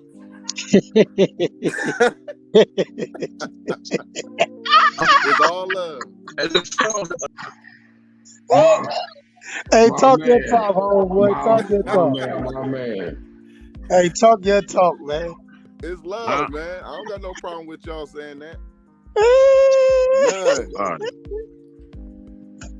Hey, give us your thoughts on the Shakur fight, Ohio Run Boxer. You said what? Give us your thoughts on the Shakur fight last week. Oh man, it went almost exactly like I predicted. I think Shakur Stevenson did exactly what I thought he was gonna do. I already thought Oscar Valdez should have had 2 losses on his box rec that he got away with, in my opinion. But it was just a simple fight that you can break down. It wasn't hard. Everybody kept saying Oscar Valdez can punch. He did. We said the same thing about Nicholas Walters against Lomachenko. We said he can punch. What is Lomachenko gonna do when Nicholas touch him? But Nicholas broke my heart, man. He broke my heart. That's what I said about Oscar Valdez. I didn't think Oscar would be able to touch Shakur Stevenson because he's so defensively sounded, and it happened. It played out the way I played. I didn't worry about him getting touched. He's so defensively sound, man. Very, very good boxer. And that reason is one of the reasons why Golden Boy moved the way they move with their fighters when it comes to the slick type of black fighters like Shakur.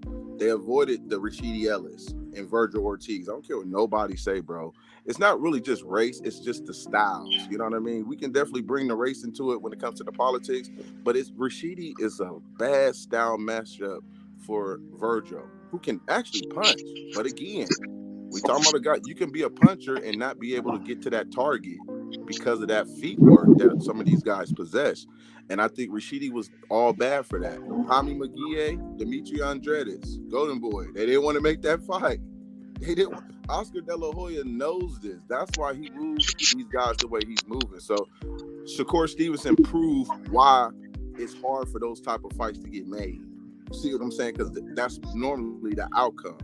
It's going to be which is a surprise to me because the fighter Oscar always took the tough fights. He always took the tough road. So I'm surprised now that he's not putting his fighters through the fire like he jumped through the fire. I'm really surprised. And that's a very, very good comment that you just said, because that's the reason why I don't think he want to do it, because it was difficult for him. He fought Floyd better and this, but he knew that those styles would be Floyd was no tough fight for him. It was other fights before Floyd. Well, was no tough fight. But he got one fight he ducked. Oscar got one fight he ducked. You said what?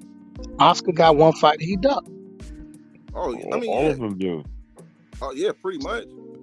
But he told Canelo, and I think I said this before. He told Canelo not to fight Laura, and look how that became. It became a controversial decision for Canelo. But when you go back in the back room and you had these conversations with him, it's gonna make De La Hoya look like he knows what he's doing. That's when he's gonna say, "Look, you almost lost this guy. I told you not to fight him, but you said okay. So we went your way, and look what happened. So let me maneuver your career. Let me move, and let me tell you. So it's about taking risks. Well, you take less risks when you're trying to move your fighter into a star. You know what I mean? So I wish he would have these fighters take those fights and lose. If they lose, they can still get another opportunity. We can't. You know what surprised me too? Go ahead. He's sitting in the room with 2 legends who took a risk. Hopkins and Oscar took a risk coming up. No one can say that they didn't. So to me, what I tell you, if I was Oscar or Bernard and I had Canelo still, we would sit down and we would do the three paper thing. If you go this way, this is the toughest way. You might possibly lose 1 or 2 fights, but at least people know you better and know that you'll fight anybody. If you take option 2, you'll probably be able to make a little bit more money, but the competition will be softer, and it'll take you less time to get to the goal, I guess, of trying to get a championship. If you take this option right here, you get the championship the fastest, but no one's gonna respect you because you're not fighting the toughest competition. So me personally, those are the 3 options that I'll give my fighter. And that will tell you what type of man and fighter you're dealing with. Because all this all this, well, let's take the safe road. This ain't a safe sport.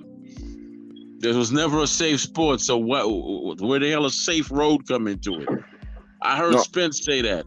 I heard Spence say that to Crawford. Why should I fight you now when I can take on the easier fighter? Hey, man, knock it off. Huh? We here now. Knock it off, man.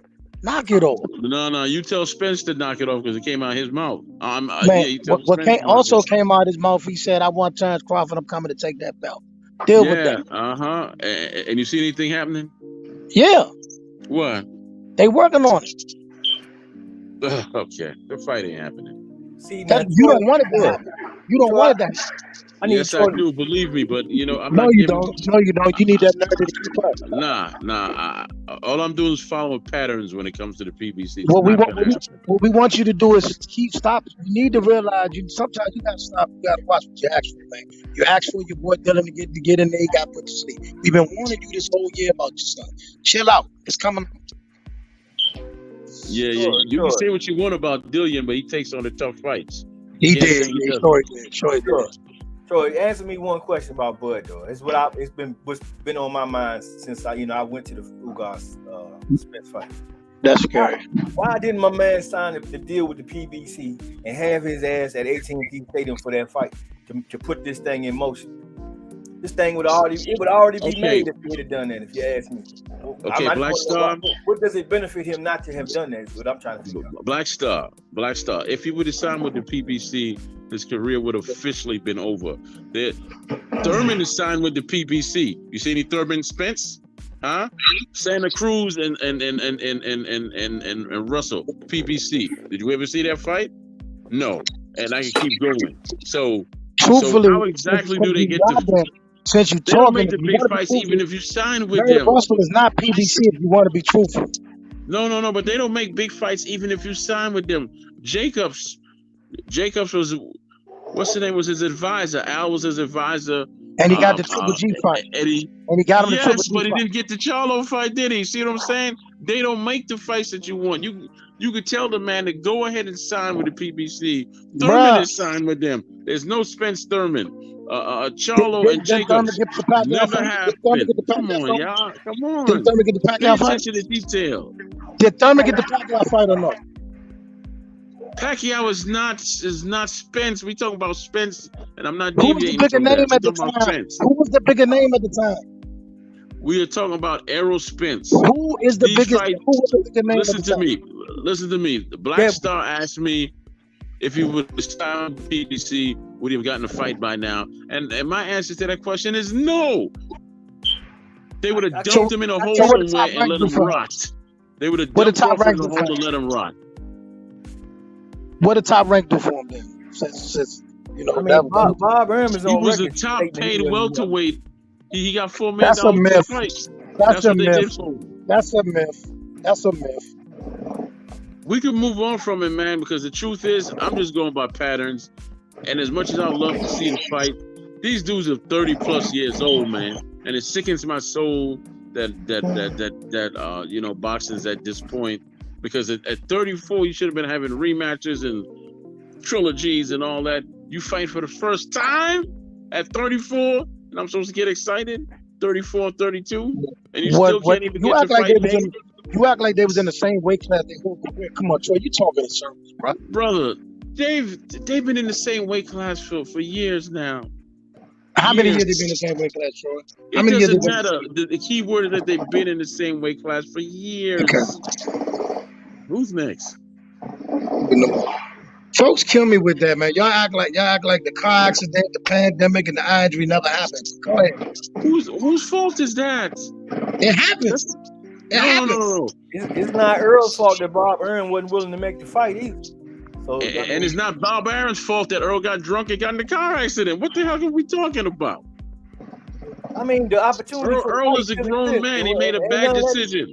That ain't changed. Okay, we here now. He made it twice, Black Star. Apostle. He made a bad decision twice to get behind the wheel. Now. Twice.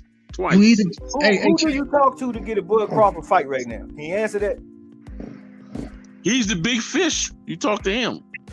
Big fish. You You No, talk fish. Bob Ehrman, he's supposed to be the big fish with Bob Ehrman. Bob Ehrman worked for him. Remember he said that? But somehow Bob said, no, we're not going to do this. And they didn't do it.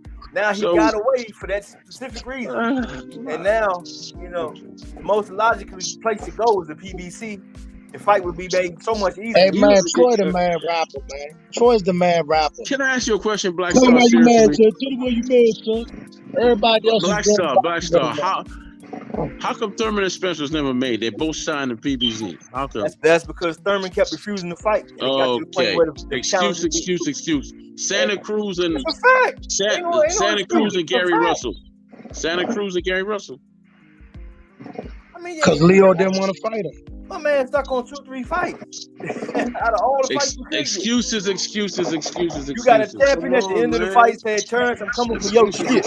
What Terrence do? He go to Twitter. Excuses, man. That's all I'm hearing. Because man. Leo Santa Cruz Jacobs Charlo, Black Star. Go ahead.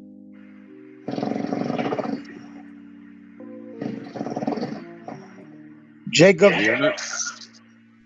moved to HBO.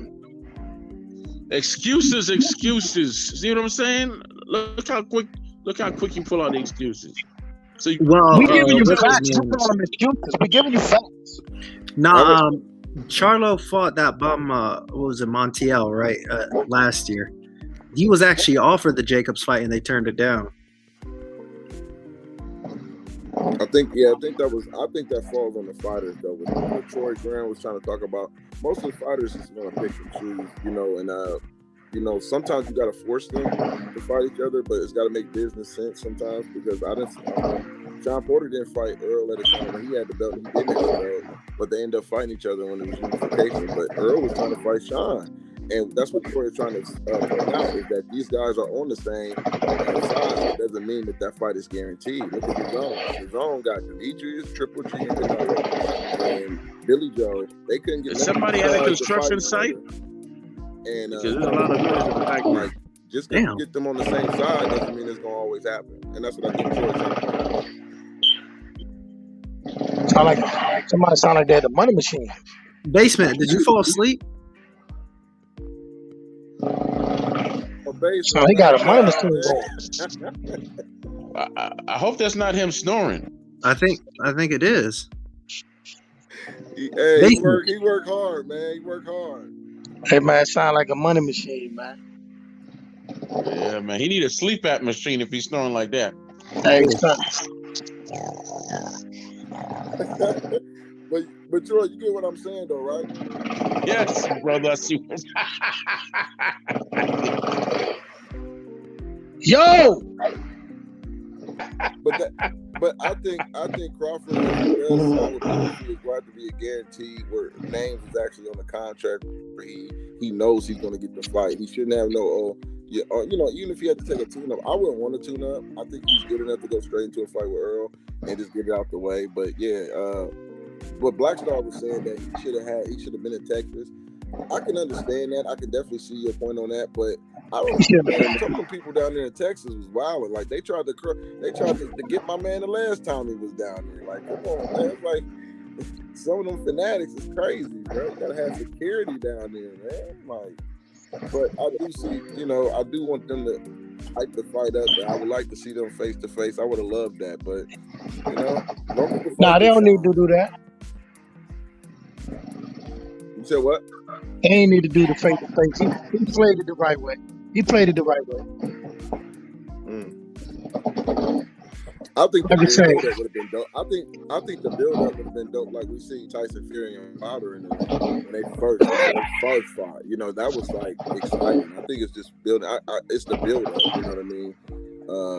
I like that type of stuff. But you're right though. He didn't have to. But I just like seeing it. And I think that's what Black Star was trying to point to, is that let us get a fight, especially after getting a stoppage. Like what? Both of y'all getting stoppages on guys who never get stopped. I mean, it don't get no better than that. Face to face, talking junk. What? I'll be all for it. Man, that can't be that man snoring like that, man. Man, he dreaming, bro. He dreaming. Hey, Hey Smith. Yo, what is that noise? what? Was you sleep? No, bro. You all good, bro. Yeah, man. He's tripping, bro. Hey Yeah, man, we sound got- like somebody was chopping something. No. we got to get this fight though, man. I mean, it ain't enough pressure being put on this fight. This fight need to be made right now.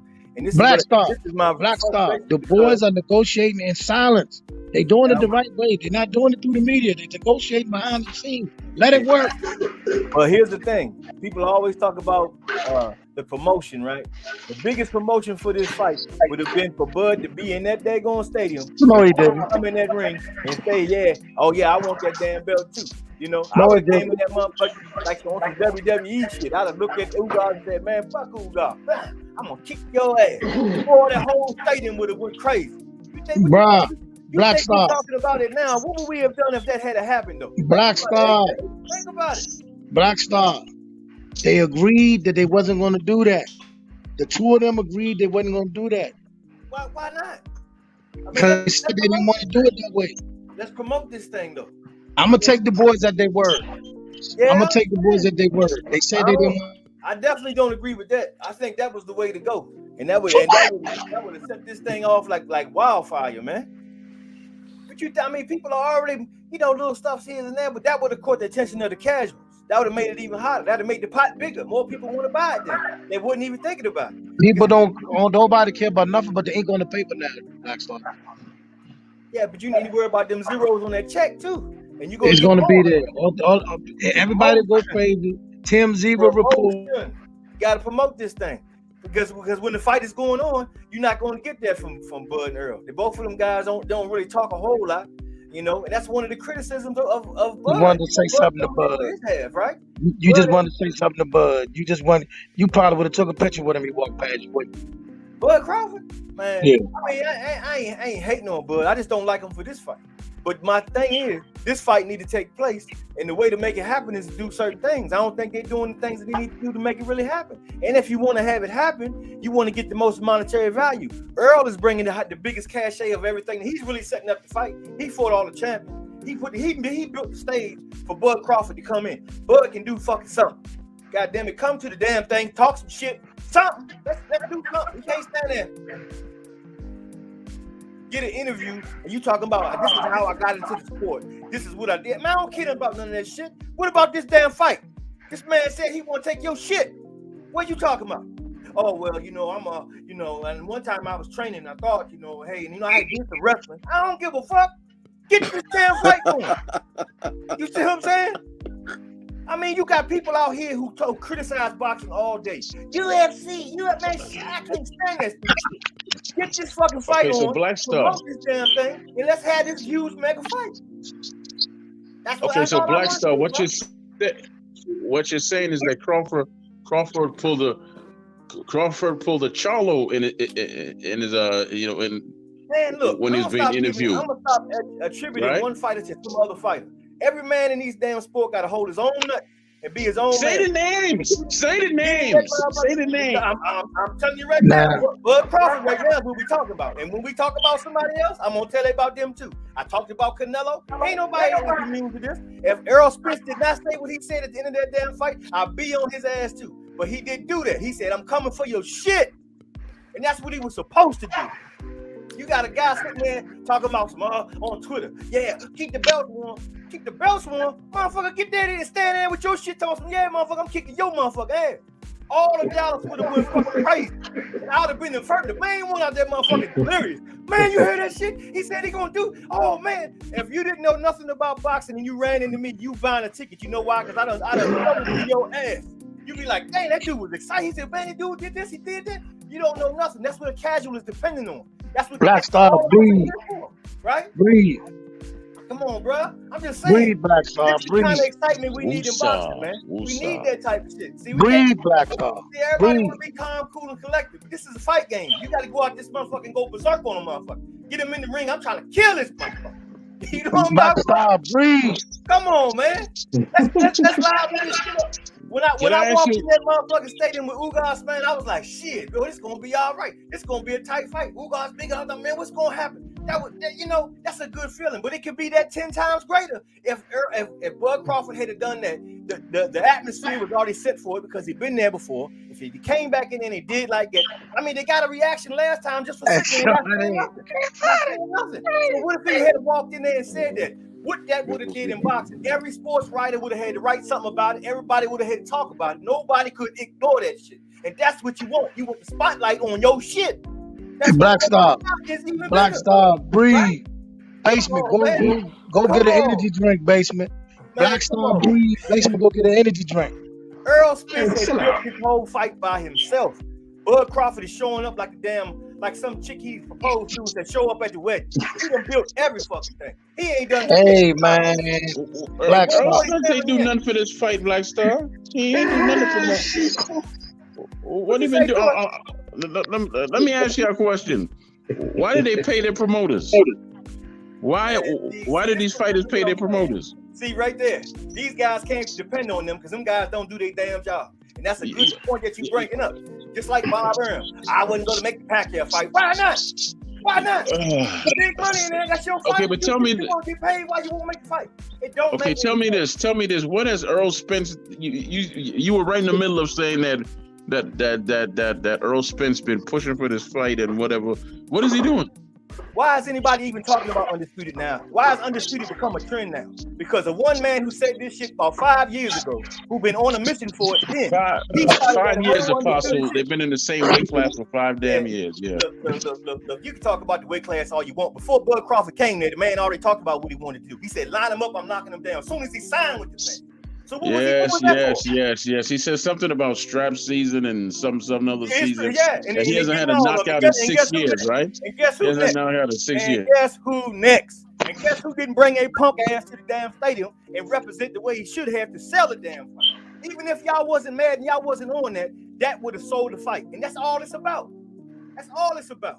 They keep talking about it. They keep wanting to disregard. They want to say they don't make big fights. They saying nobody cares. Oh, this, and all that shit. If you go in there and you do that, you blow all that shit up.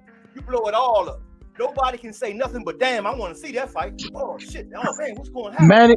Manny ain't had to get in the ring with Floyd.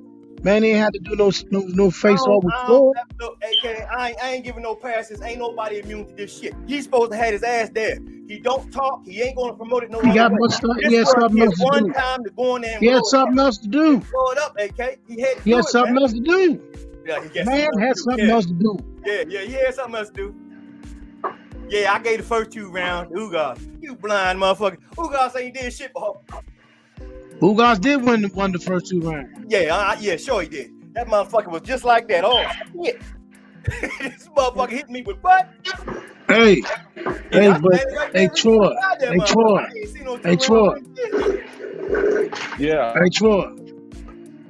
Yes, sir. You said he stopped Ugas. Ugas didn't go to the cookout the next day. He missed the cookout. It's something on my signal. I sound bad, right? Yeah, every time you say something, you sound bad. Y'all think that would blew the fight up, though? No, because it sounds bad on mine. That's why I'm on. Y'all don't think that would have blew the fight up, though? What? It would have got the ball rolling where we would be, instead of sitting here talking Come about... on, Black Star, man. Stop being drunk on the cookout. Hey. We be talking about a fight that has already been made. They already got it together because Black Star. The man would have been at an all-time high. I don't think it would have been healthy. I don't think it would have been healthy for that guy that came to the fight, bro. Hey. You need a hug and a laxative, man. Black. I don't think it would have been healthy for that man to come to the fight, bro. They in Dallas Stadium like that, bro. I'm gonna be honest. I don't think PBC wants to make that fight. Earl does, but I don't think PBC. Say it again. I don't think PBC does. I think PBC wants Thurman next in-house. I think they want that fight more in-house. The same way Bob Arum did with Lomachenko, taking that franchise title just to maneuver around Devin, who was the outsider, just to have an in-house fight with Teofimo and Lomo. That was an in-house. That was a good business move. Bad on when it comes to fight fans wanting to see Devin and Lomo, but smart on Top Rank's hand when it's making an in-house when he's trying to get all the money. Devin was going to mess up that party, and I think that's what we're looking at with PBC. I think PBC is more like, dang, Crawford can beat us and go on a horse and just go on about his way. So if Thurman wins, this is a guy that invested in for a lot. I'm just looking at it from that standpoint. I just look at Earl really wants this fight. I just don't know if PBC wants it. So it's about what they're going to talk to or what they're trying to do together, because Earl can get this fight done. It's up to Earl. I think Earl can get this fight done. It's just like I said, having conversations with Crawford behind the scenes. Look what Wilder was trying to do with AJ. They silenced AJ when Wilder was having private conversations with the guy. So I don't know if people remember that, but those are certain things you just got to do, man, because the politics, we won't get it's a possibility that we can't get this fight because it happens. It happens all the time. We didn't get Kovalev versus Adonis Stevenson. We didn't get Lewis versus what's his name? Rick Bowe. Mm-hmm. Jared Hurd versus Jamel. They're on the same side and they didn't fight. Exactly. Jared Hurd lost. But that's the whole thing, man. You gotta. I mean, look how boxing laid down for Canelo to go for undisputed. He had to get the Yildirim fight. Yay! He had to get the Yildirim fight. Man. No. I mean, let's talk about it. I mean, that was let's not talk about it. Let's think we were somewhere else. I don't want to talk about Canelo right now. Let the man keep moving on. I'm talking about how the fights get made that need to get made. That they acquiesce to Canelo because he said one thing. I got a question for the panel. I got a question for the panel. Are y'all enjoying what boxing have been doing for this last month and a half? Have we been getting some good fights or no? Yeah. I enjoyed it. Then enjoy it. Yep. Enjoy it. Last week we were blessed, man. We had good fights on Friday and on Saturday. Yes, enjoy the buffet. Sometimes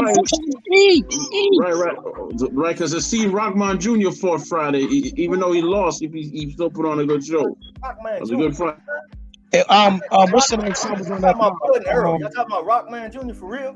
Jerry McCullough Jr. was on that. Yeah, talking about Rockman Jr. That's what we're gonna do, though. That's what we're gonna do. We're gonna talk about that. Man, boxing is boxing, baby. Boxing, man. I want the Bud and Earl fight. No. You know what I'm doing? What I'm doing is I'm agreeing with Apostle, man. What I'm doing is I'm agreeing with Apostle, man. We had some. Okay. Come on, bro. What I'm saying, Black Star, is that we had some good fights, and we should have. And man, we should be thankful for the good fights we do have. And the fights that are in progress, we have no control over that. We have no control over that, man. None.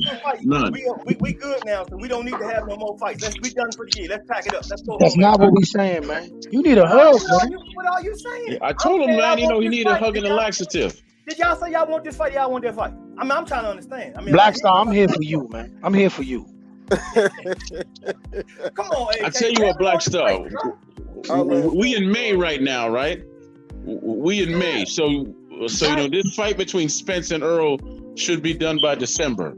If it's not done by December, bro, they're not gonna give it to us, man. Listen to me.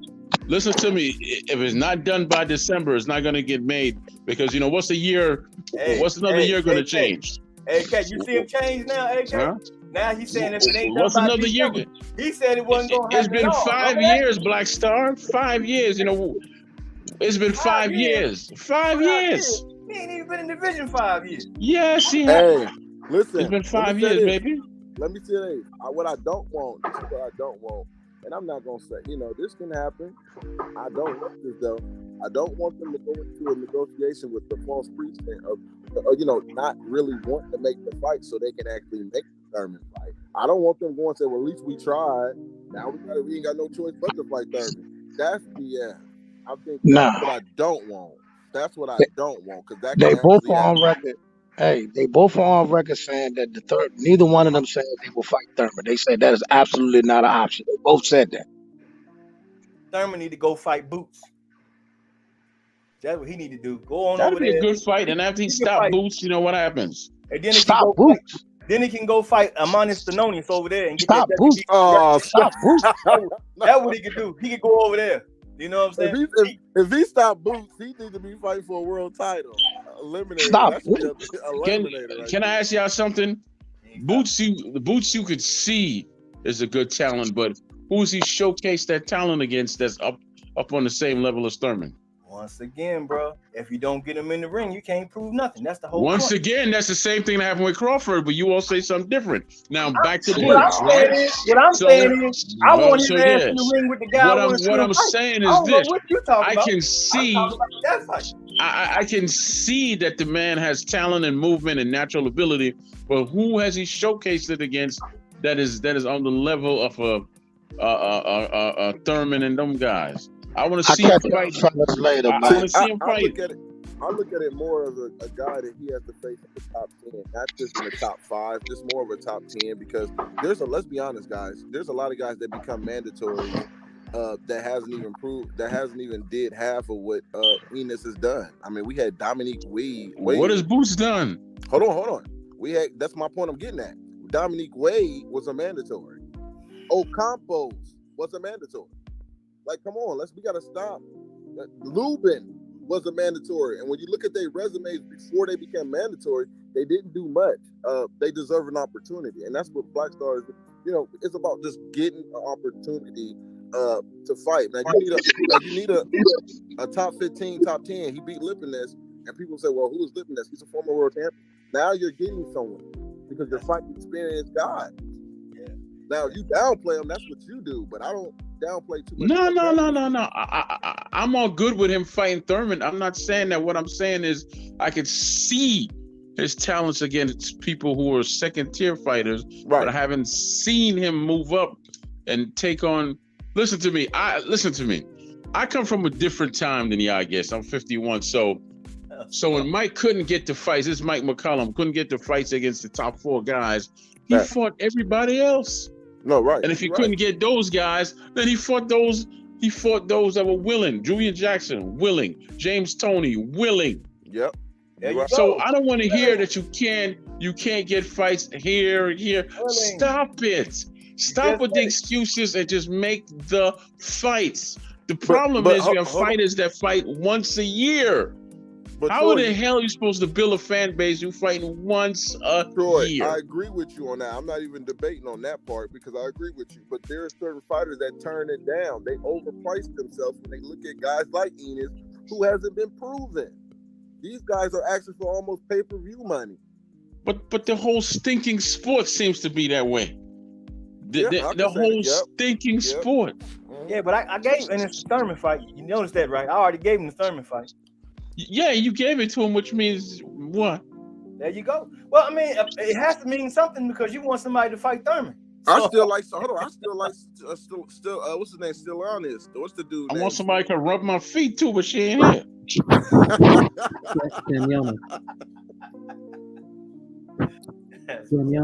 Stanionis. I like Stanionis and Enos. Rashidi Ellis is on Rashidi Ellis on PVC. Give him a couple tune-ups. He's right there. That'd be a good fight right there. You know, they the same weight class, right? Yep. Rashidi. So how come they not fighting? Man, hold on. Package all that up. Hold on. And put that on the undercard. Rashidi has got to get his welcome to PVC fight. He just got there. Let's not throw him. Let him fight twice. Yeah. Let him fight twice and boom. That's what I'm talking about. When did boxing become the sport where you just can't make fights? Because trust me, you know, Mike McCollum couldn't have survived in this era. Oh no. And nobody was couldn't have survived. How's he going to survive with all that talent in this era? Who would have fought him? Who? Nobody. But see, that's the thing. They don't need a choice. That's the point. The fight fans got to have some power in this fight game to where we demand something so powerful that the promoters have to cater to us because they know we the dollars. Well, let me tell you one thing that I don't agree with that a lot of people pick and choose. You have that power now. The gauntlet. They want people to fight just straight gauntlets after gauntlet after gauntlet. And in between those 3 or 4 fights, they should have a tune-up for giving us the fight to beat. You know, Muhammad Ali didn't fight after we beat George. He didn't fight a whole bunch of just big fight. He took some tune-up. He took some soft touches. I mean, I think that's how he kept his career going. Some people they look at Canelo as this guy that has to take this gauntlet after gauntlet after fighter after fighter after fighter, and I'm like, wait, I like Charlo, I like Demetrius. Where's their gauntlet? Where's the? I don't get it. So it's like we got to look at it all and be consistent. It's not just looking at one fighter has to fight this guy, and have a little bit of mixture. I don't hold them all to the fire like that. If they want to take a tuna, if you fight, for example, if Earl Spence has been fighting, who he fought? He didn't fight Danny. He didn't fight Porter. He didn't fight Ugas, Brooke, Peterson. He didn't fight Mike. He got names. You know what I'm saying? His resume looks almost exactly like Crawford's, but go ahead. I'm just saying, when it comes to, and that's not even saying that he hasn't fought anybody. He fought great guys. That's what I'm saying. Crawford fought some good guys too. But when it comes to them taking a touch up between these fights, I don't criticize. You'll never catch me doing that. If you only catch me criticizing them when they already had 2 or 3 teams, like what are you doing? I don't have no problem because I be around the cars. I see what it is. I know the risk, the taste that they have. But at the end of the day, what Troy is talking about too, we have to get these guys. They have to fight. We have to get the fights we want to see. Like we boosted up AJ and Wilder for years, thinking that was gonna happen. They played us on that one. I'm sorry, they played us, bro. We was division. We was going against the UK like crazy with that one. Okay, hold on 1 second for me real quick. It was Wilder that came out his own mouth and said to Fury that I walked away from $100 million to fight you. He said but hold on, Troy. And this is my counter to that. This is my counter to that, Troy, because everybody used that and I know they use it. This is my counter to that. And it's the same thing I said earlier. I don't pick and choose. I stay consistent. Just the zone was offering him. Matchroom was not offering him that. It was the zone. Let's just make sure we're on the same path. The zone was offering. They can't offer him AJ. They can only offer him some fights on it. They couldn't put AJ on the list. Eddie Hearn was never known for doing that. He didn't even want to put Dillian White on the contract, AJ on the contract. If Wilder would have fought Dillian White, he said, hey, I'll fight Dillian if you put AJ on there. He said no. So again, the zone doesn't have that power, and that's one of the reasons why Canelo took De La Hoya to court, because he made promises to the zone that they're gonna fight Triple G. When Canelo never made that arrangement. So when the zone said they're gonna give you $100 million for a couple fights, they did not have AJ on the list. They was just talking about the fight. So when Wilder says that, people thinking that was the offer that for the AJ. No, that was just on the zone. It's up to Matchroom and Eddie Hearn to accept the fight that the zone could put to them. He didn't have to take it. So no, I don't look at it like that. That's both of them. I look at it like Wilder said it out his mouth. That is the truth, and we're gonna move on from there. Simple as that. AJ, hold on. We can use that same argument for AJ, saying $50 million, and once it was shown, he'll fight him. They end up silencing AJ. I hope we both understand that. They silenced AJ. Can I ask you a question? Talking too much in the public. Can I ask you a question, brother? Can I ask you a simple question? Yeah. Which number is bigger? 100 million or 50? Because I don't want to hear about the damn 50 million no more. But hold on, you can't change the narrative by saying what's bigger when one fighter says something. You just said Wilder said something, so we keep it consistent. AJ said something. Well, let me tell you what the man said it out of his own mouth. How you? The owner of the zone said if Wilder said it out of his own mouth, that he dropped the ball. Then there's no debating it. If Wilder said it out of his own mouth and it has something to do with him, there's no need for me to debate you over it. The man said it out of his own mouth. Because it's not a debate. That's what no. Because the zone said they were going to offer him, which Lou DiBella. No, we're not talking about no zone. We're not talking about Eddie Hearn. Wilder told Fury, I took less money for you. That's what he said. And he didn't take less money for him. What he did was he took less money, hoping that he could knock Fury out. Then he could ask for more money because no one's ever beaten Fury, much less knocked him out. That's what he did. Dimitri Andredes, Triple G, all took money. Canelo took money from the zone as well, big contract, under the assumption that they was going to get those fights. And they didn't, because they realized Canelo was the one who pick and fight. Now, correct me on my wrong. Do Canelo pick his opponents or does Zone pick his opponents? So Canelo was going for undisputed. You asked me a question, right? Did you ask me a question? That the Zone can okay, get now AJ you to want fight me with Wilder.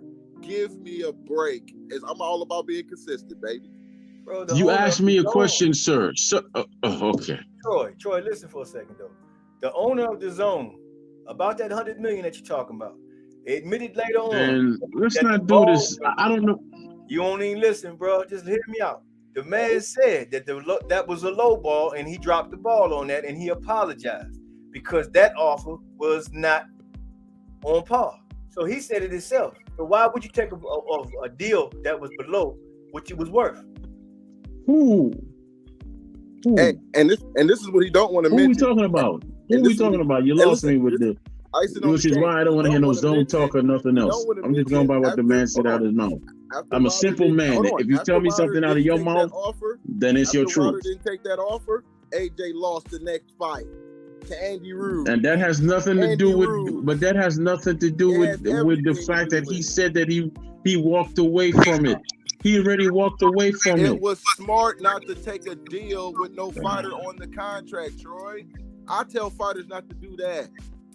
How do you make a contract with no fighter on it? No, cut it out. Yes, it is. Cut it out. Cut it out, man. Floyd did it. Floyd got a 6-fight deal with Showtime. Really? Did you see it? Did you see the actual fight deal with Showtime with no fighters attached to it? He was picking who he wanted to choose, and he had to. You call him great. He had to you fight call him Manny great. Pacquiao and Canelo Alvarez. Why else did you think he picked Andre Berto for his last go-out fight? It was almost similar to Michael Jackson throwing Sony his last album to end the contract with Sony, and he put all these songs together. It was trash, but he had to go with the contract. Here we are talking in circles. Michael Jackson and Floyd Mayweather and XYZ, and it's 2022, and I'm telling you that Crawford and Spence won't happen based on everything you just said. You just proved it for me. Thank you very much. There's nothing for all the talking you just done. The man said out his own mouth, I walked away from it. Just like Charlo said, he did not duck me. What are you talking? So he walked away from a DAZN contract, or he said he walked away from the big payday. Charlo said he did not duck me. And see what I'm saying? When the fighters themselves come out, and speak their truth, y'all can't handle that. Y'all would diss the Zone and Richard Pryor and Michael Jackson and everything else. It's about content. It ain't about what the Wilder. The Zone has never offered. It's about pure comedy. That's what it's about. The man said, I walked away from it. What else is there to be said? Okay, then his excuse with the weight. The weights are going into the Tyson Fury fight, then you agree with that too then, because he said it out of his mouth, right? What? What'd you just say now? Picking and choosing. What did you just say about Fury now? Because I kind of blocked you out. That's all I'm saying. I didn't know. No, listen. I didn't hear what you said. I did not hear what you said, so you can't say I'm picking and choosing. I did not hear what you said. What did you say? When Wilder had an excuses of the fight, people clowned him and they said it wasn't true because of the certain things he was saying about Tyson Fury, right? Listen to me. That came out of his mouth. Listen to me. This is what the only thing that came out of his mouth that I did not like is when he said Mark Breland poisoned his water and he could not prove it. Nobody backed him on that. Why is Mark free? He said that man poisoned his water. Poisoned. Egg weight. It was more than all that. The point I'm getting at, just because the fighter says something doesn't mean it's true. Come on now. I tell you what, Fury told him he was going to knock him out. He knocked him out. Let's move on. He told White he was going to knock him out. He knocked him out. We can move on back to reality now. Okay, and that's fine. Yeah. Errol Spence said he was going to knock out Sean Porter.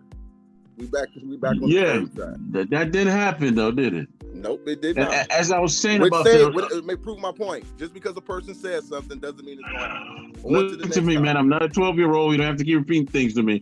what I was saying about their resumes is that they're very similar. The only thing is this: Crawford beat Brooks just like Errol beat him.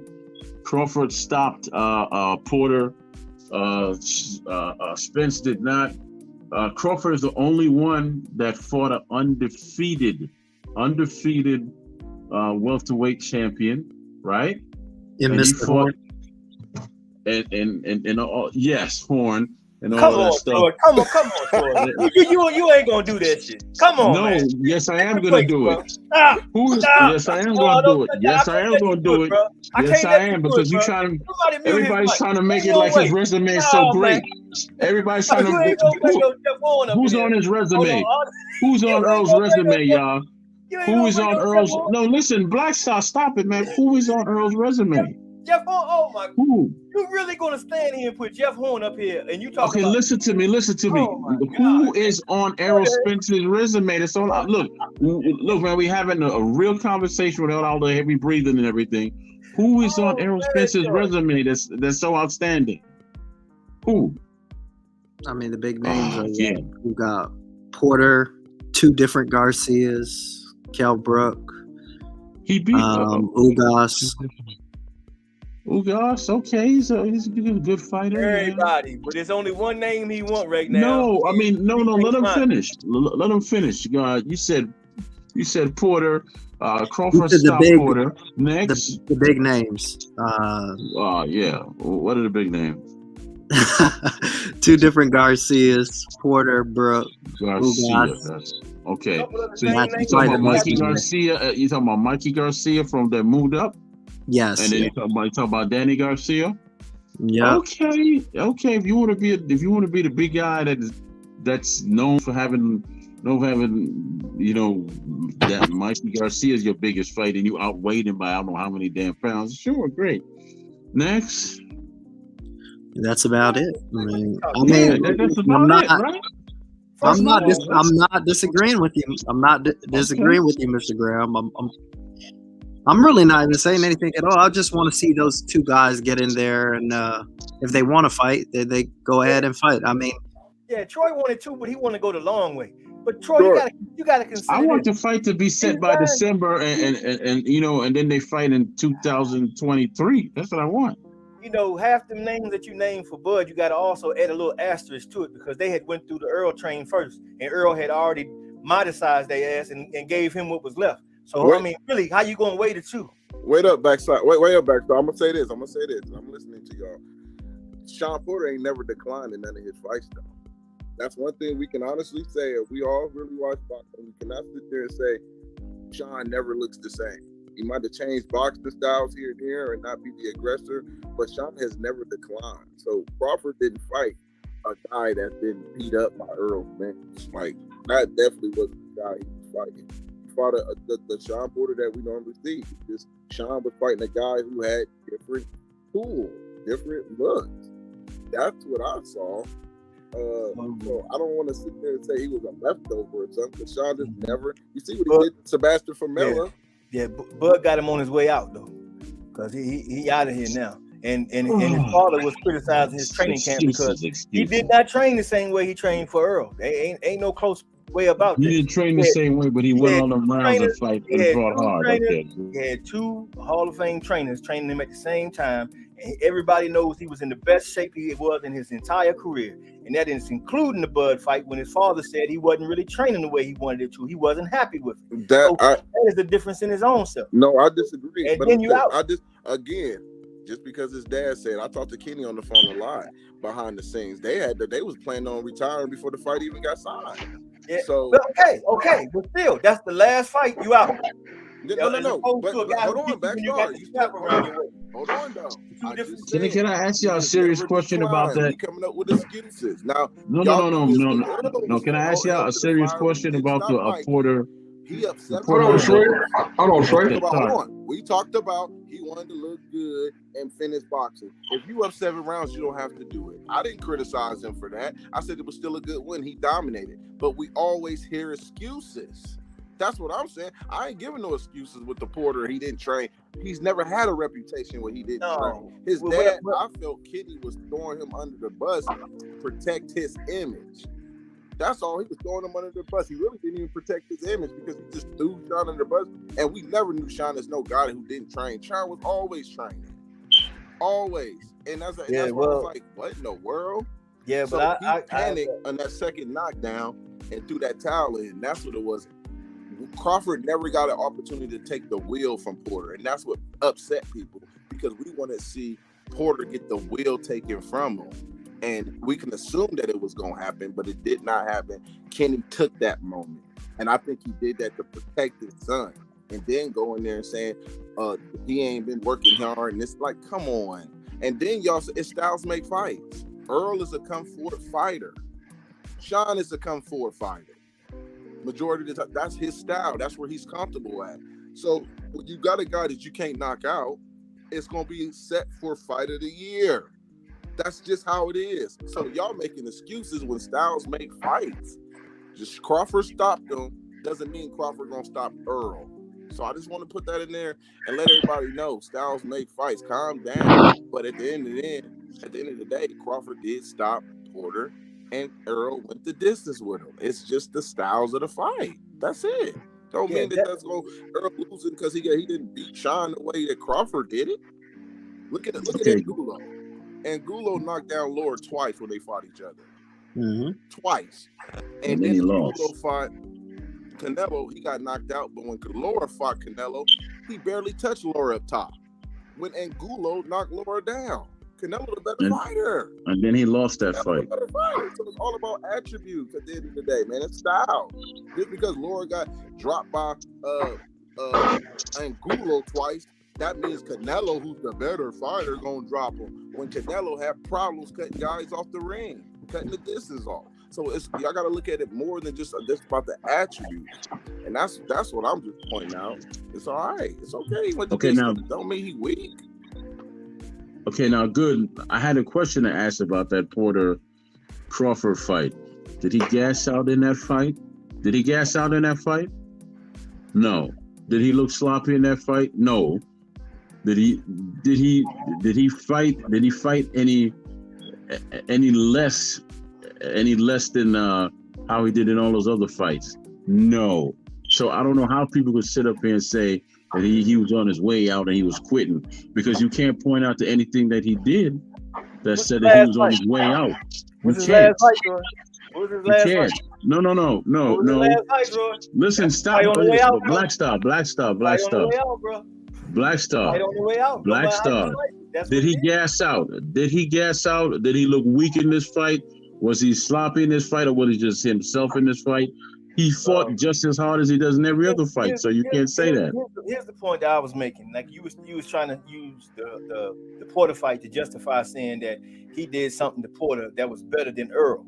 What I'm pointing out to you is the fact that Earl fought him first, fought him while he was the champ, while he was still in the game mentally. Now, Bud gets him, and all of a sudden that's the farewell tour. You see what I'm saying? There's a difference there. And I seen video where Kenny Porter was criticizing, man, hit the heavy bag. You ain't hit the heavy bag right, and he was calling him out on it. So in that training, he criticizes him all the time. Bro, listen to what I'm trying to tell you, man. When I'm going on facts. There was none of that. He was ready for that fight. It was a great fight. I'm not taking nothing away from Porter, but what I'm trying to tell you. Yeah, you are when you said he was on his way out. You said he was on his way out. Yeah.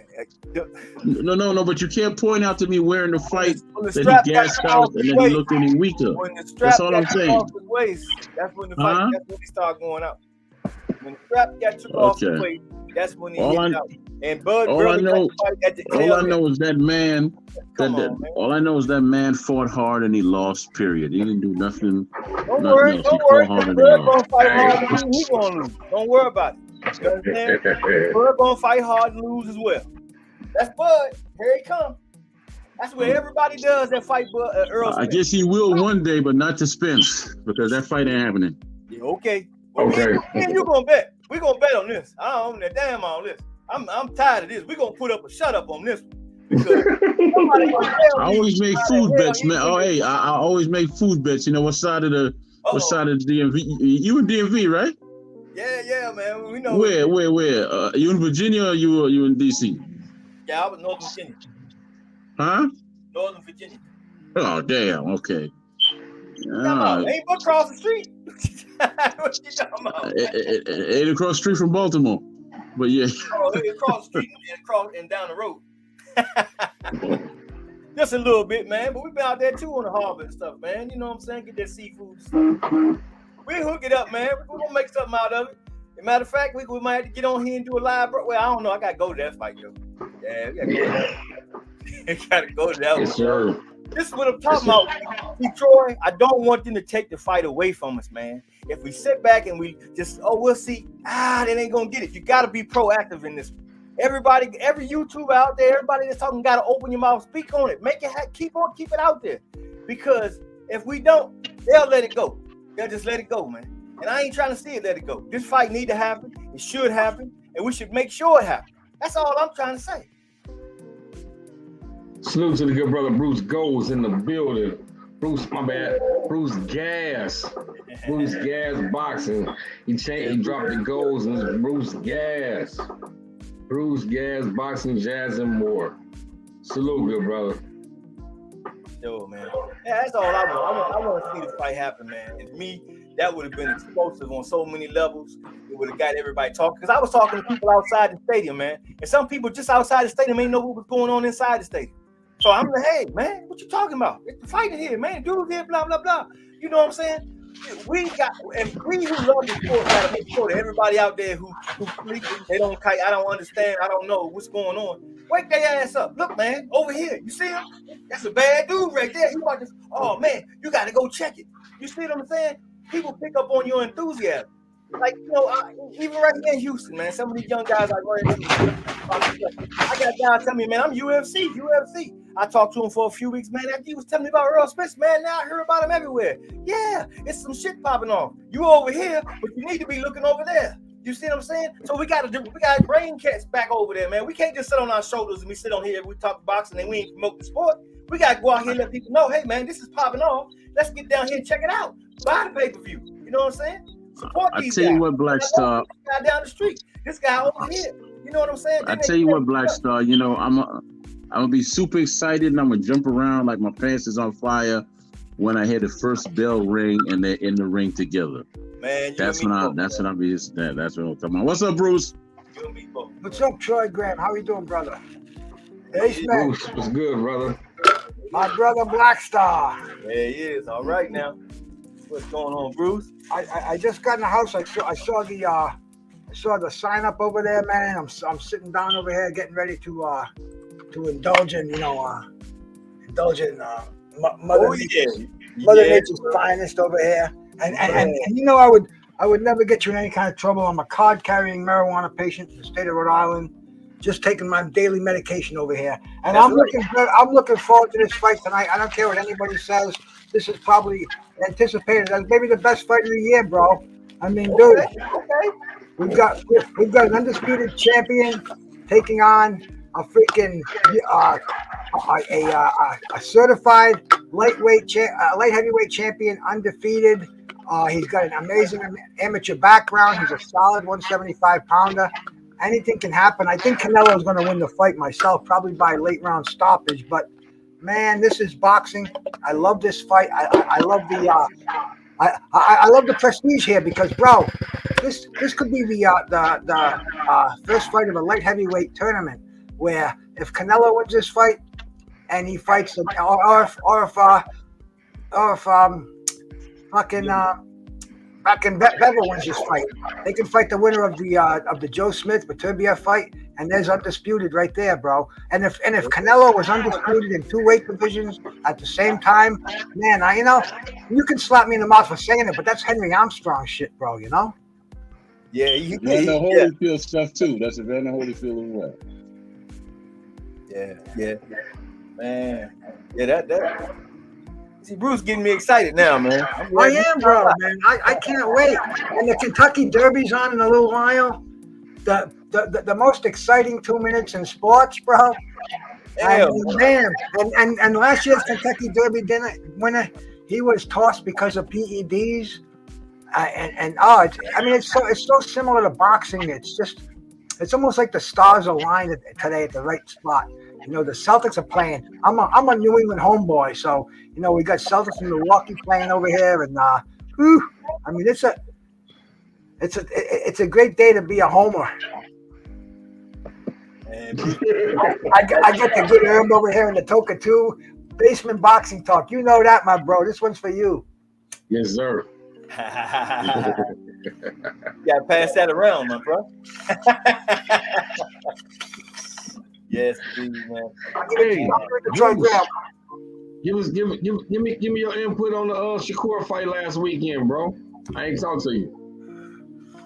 Shakur is a special boxer. I mean, this guy is showing me signs of some of the greats. You know, he played with Valdez last week. If he had a little more aggression, I think he could have stopped him. But I mean, did you see Valdez's face after that fight? Valdez couldn't land a punch. Stevenson, and he looks like a young kid to me, bro. And facial wise, body wise, he's gonna fill out. He's gonna be a terror at lightweight. I think he's gonna be a terror at junior welterweight. I have a lot of faith in Shakur Stevenson, bro. I think anybody who doesn't recognize him as one of the top prospect pound for pound fighters out there, they're crazy. Yeah, I see Ring Magazine gave him the title, but didn't give him no rank. Oh, that's crazy. You know what happened to Ring Magazine, bro? Oscar De La Hoya. That was the Bible of boxing at one time. Yeah. I used to every month. They saved me the Ring Magazine at the magazine store, and I looked forward to it. They had cover to cover. You know, it was 3 months behind the fight. So if we were seeing this fight tonight, it would be around 4th of July when we finally get the magazine for it. But you know, that's the way it was. There was no internet. You got the fights on. Like right now, there'd probably be a fight on Saturday afternoon. But you know, that's the sports pages, maybe a paragraph if you're lucky. Today, man, the fights tonight, everybody's talking about it now and tomorrow. Can you imagine if Bivol wins, what's going to be happening in boxing tomorrow? Man, can you imagine what's going to be happening? That's a good point. Yeah, if he somehow can get that win, man, that'll send shockwaves to the sport, man. It really will open it up, I believe. You know, it make everything much more exciting because, you know, everybody. So you know, because everybody you talk to about this fight, they all got Canelo and they all feel like that. But you know, for that to happen, it kind of opens it up. You know, makes it more interesting. So you know, I'd like to see it happen, but I don't believe it'll happen that way. And only for that reason, you know. But I'm happy that next week we got a good one too. And this is what I'm loving to see. But I want to make sure that one gets done later on this year, Bruce. That's why I've been campaigning hard and heavy today. You guys ain't really getting on board with me, man. It's a little discouraging, but I'm trying to make sure that Bud gets in the ring. Yeah. I mean, we don't want to see either one of these guys fight anybody else right now except each other. Yeah. And it has to happen. And it's tonight. No, that's next week. Next week on the Charlo card. Virgil Ortiz is on the undercard. Oh, on the undercard of the Jamel and Castano? Yeah, he's fighting Custodio Clayton, kid from Canada, who's not an easy walk in the park. This is going to be Virgil Ortiz. Oh, I thought it was Boots. I thought it was Boots fighting Clayton. Okay, all right, Boots. I'm sorry, man. I get those two mixed up a lot when because they kind of run side by side. And that's a fight we want to see down the road. Exactly. I mean, I'd like to see that fight before the year's over. Man, that would be awesome. The only problem, Oscar, man. Oscar ain't gonna take no risk. No, Oscar's bad for boxing, it seems. Oh man, pantyhose is something else. He was a great fighter, bro. Don't get me wrong. I mean, he put on some unbelievable fights and he stacked up titles. You know, he was the man for a few years. But man, on the management end of it, I don't know. I think it's the booze, the freaking pantyhose, the coke. I don't know what's going on with Whatever happened? Okay, listen. Whatever happened to that attitude that he had? Because, like I said earlier, as a fighter, he took on the hard fights. He didn't run from him. He took on the hard fights, but now he's afraid to do the same for his own fighters. I don't understand that. I don't know, man. Maybe looks like he got pussified or something. But Crucified by who? Pussified, but pussy by the Okay. by his. I'm sorry, yeah. Pussified, as in cunt. But because you're right, man. When Oscar was fighting, he was a killer. I get it, but at the same time, we got Bernard Hopkins standing right there. He's another legend that took on hard fights too to get where he. Wow, I don't get why they don't do the same thing to their fighters. If you okay, you might lose, but the point is you come back and you keep going. They can have the best fighters in the world right now if they follow the same thing that they followed coming up. If they follow the same path and them coming up, it'll be beautiful, man. I don't care if you lose 3 fights or whatever. It's okay. It is okay. Okay, you got 2 good promoters right here, and we're going to guide you. We're going to get you that title shot. Understand? But boxing, it just seems like it's not. And I've been around for a while. I've been around the sport for 35 years. It doesn't have that passion. Everything's about a bag or more. It's more talk on Twitter and TikTok and whatever else stupid other social media than it is fighting in the ring. You know what I'm saying? I can't get with the fighting once a year. That's the stupidest thing I've ever heard of. Once a year you fight? Once? Yeah, that's insane. But they sign these contracts with these promotional companies, and they'll give this kid with 10 fights, they'll give him $1 million, and they'll give him a nice big house. And bro, he's pretty much coming out of the hood, and so he's going to take that, and they're going and his promoter's going to say, here's who you're going to fight in 10 months. And that's that. Unfortunately, that's how boxing has become. Fighters don't fight like they should, like they used to. It just doesn't happen, man. That's why I'm. People say I'm stuck in the past. Maybe I am, because that's when boxing was exciting, when we had great fights every weekend. But man, it just I'm thankful for what we're getting. I'm thankful for tonight's a good fight for me, man. And can't complain. I mean, and nobody listens. It's only going to get blood pressure high. And right, but you say what you want to say about Dillian White. He's self-managed. He managed his own self. He manages a bunch of fighters. Was smart. Look how much money he made. With his limited ability, he probably won't even fight again. He's a millionaire. No, he's going to fight again. He's going to fight again. He's going to fight again. He's going to fight again. And then, but he doesn't have to. He doesn't have to.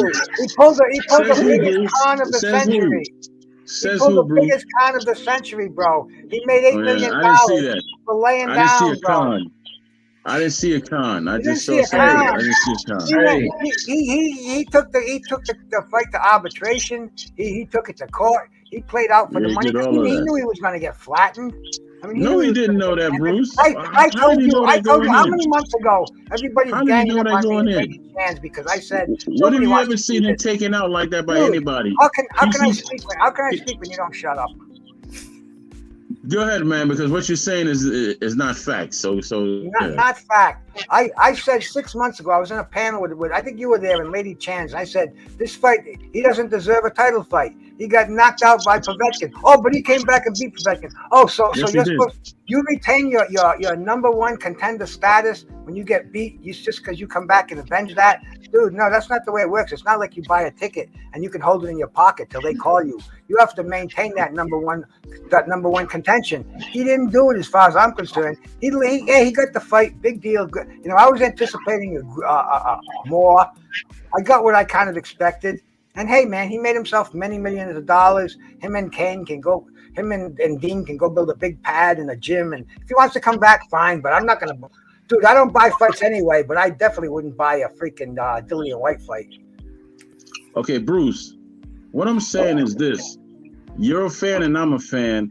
I don't get how fans feel that they have the right to tell a fighter, you don't deserve this or this or that, this or that, this or that. Because I'll tell you why. How you come out your mouth and say that? Because title fights are at such a premium, you can't just pass them out like they're poker chips. Like you're saying, bro, these guys are only fighting once a year. Bro, let me finish. These guys are only fighting once a year. if they don't select a choice opponent, then they're not going to get these fights in. Like Ali, he fought some guys like Alfredo Evangelista.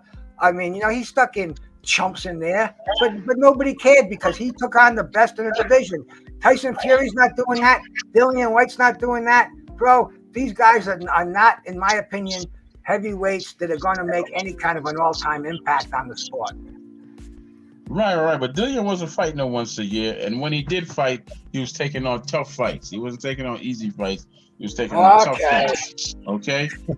If you could name me another heavyweight that took on tougher fights than him, back to back, that's not named Joshua, then please do. I'm not going to argue with you. If you can keep Dillian White in your high esteem. I'm glad he got knocked out. I hope he doesn't come back. There is no argument to be made. I'm simply saying I have no grudge against the man. I just don't want to see him fight again. That's all, bro. That's cool. But to me, fan to fan and all that, we don't have no right to tell somebody that worked their ass off, you don't deserve this or you don't deserve that. Why not? We're paying their bills. We have the right to tell them that. They're selling that fight to us. We can say yes or we can say no. I don't pay nobody nothing. I'll say no. I'll turn it down, you bro. You just said you don't pay for fights. I don't pay for fights either, so who exactly are you paying? So what do you guys think about them Fury retiring and the WBC having Wilder fight somebody for the vacant? No, that's not. See, that right there, that ain't fair. How you get off the couch and then get a title shot? Oh, that's right. Fury did the same damn thing. He got off the couch and got a title shot. He was just talking about your boy Dillian, and he had to come right back from his knockout, right? He was an active fighter. I'm sorry, no. He pulled out of the fight. How do you pull out of a fight with Otto Wiley? Hold on a second, because I wasn't done yet. That absolutely does not match up. The Black Star, calm down now. We talking about a contender who got beat by another contender. Both of these. White is a consistent fighter now. Consistent. Win, lose. You coming off your couch. There is no consistency. You haven't fought in how long? So you can't compare a man who hasn't fought in maybe a year or so forth to a guy that's consistent.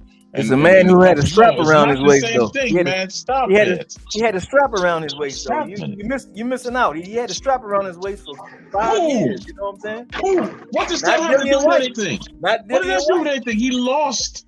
No. He lost. He been lost that fight. He been lost that belt also, didn't he? He got embarrassed losing it too. He been lost that belt. So watch that nonsense away and play fair here. No. Let's play fair. Let's play fair here. No. I'm playing fair and I'm playing with common sense. Wow. The Black Star, man. I listen. The man ain't fighting a long time. How do you just jump him in front of everybody else and say, okay, well, he's the new this? Because I would understand if they put Joe Joyce up there. I would understand if they put Joe Joyce up there. I would understand if they put Park up there, because these guys have been fighting. These dudes are consistent. To say that Wilder could just walk back through the door, to say that he could just walk back through the door and get a title shot is not fair to anybody. It's a slap in the face to all the fighters that have been out there fighting and busting their behind and all that. It's not fair. Not fair to who? It's not fair to all the current fighters that have been busting their ass and fighting. Nobody's busting their balls. Nobody's cut it out, man. Cut it out. Cut it out, man. Name one. Cut it out, man. These dudes are consistent contenders. They've been fighting. This dude hasn't been doing nothing. This dude has not been. I said Joe Joyce and I said Parker. I said Parker and I said Joe Joyce 4 times, Bruce. When's the last time you saw Joe Joyce fight? When's the last time you saw Wilder fight? A whole lot sooner than Joe. Joe Joyce fought before Wilder did, and he won. Yeah, you're right. Same thing with Parker. Not after Wilder. Parker fought before Wilder did, and here's another fight coming up. This young man, Joyce, has another fight coming up because these guys are consistent contenders. They're not someone who's got knocked out and decided to go do what they wanted to do, smoke high, whatever the hell, blah, blah, blah, blah, and then come back in after not fighting for like a year. And he did I don't give a damn if it's high, low, medium. The fact is he hasn't fought in like a year, right? Right? So you telling me he's just gonna bring his behind back off the couch and get in there? How is that fair to who is that fair to the contenders, man? How is that fair? Who said get off the couch and have a title fight? You said that. I didn't say that. Right. What were you saying about Wilder? What were you saying about Wilder? Go ahead. I didn't say anything about Wilder. Wilder's retired until he fights again, bro. Who said something that Wilder coming back to get a title shot? Who said it? Because it wasn't me. You just nobody here said it. You did. No, that's not true. It was Black Star. Somebody that brought it up. That Wilder coming back to get. Yeah, no, it's not true, and it's not. This is not the first time I've heard that nonsense. It's just not. If it happens, that ain't fair to these men that's been out here working and training, and you know, and no, it's just not fair.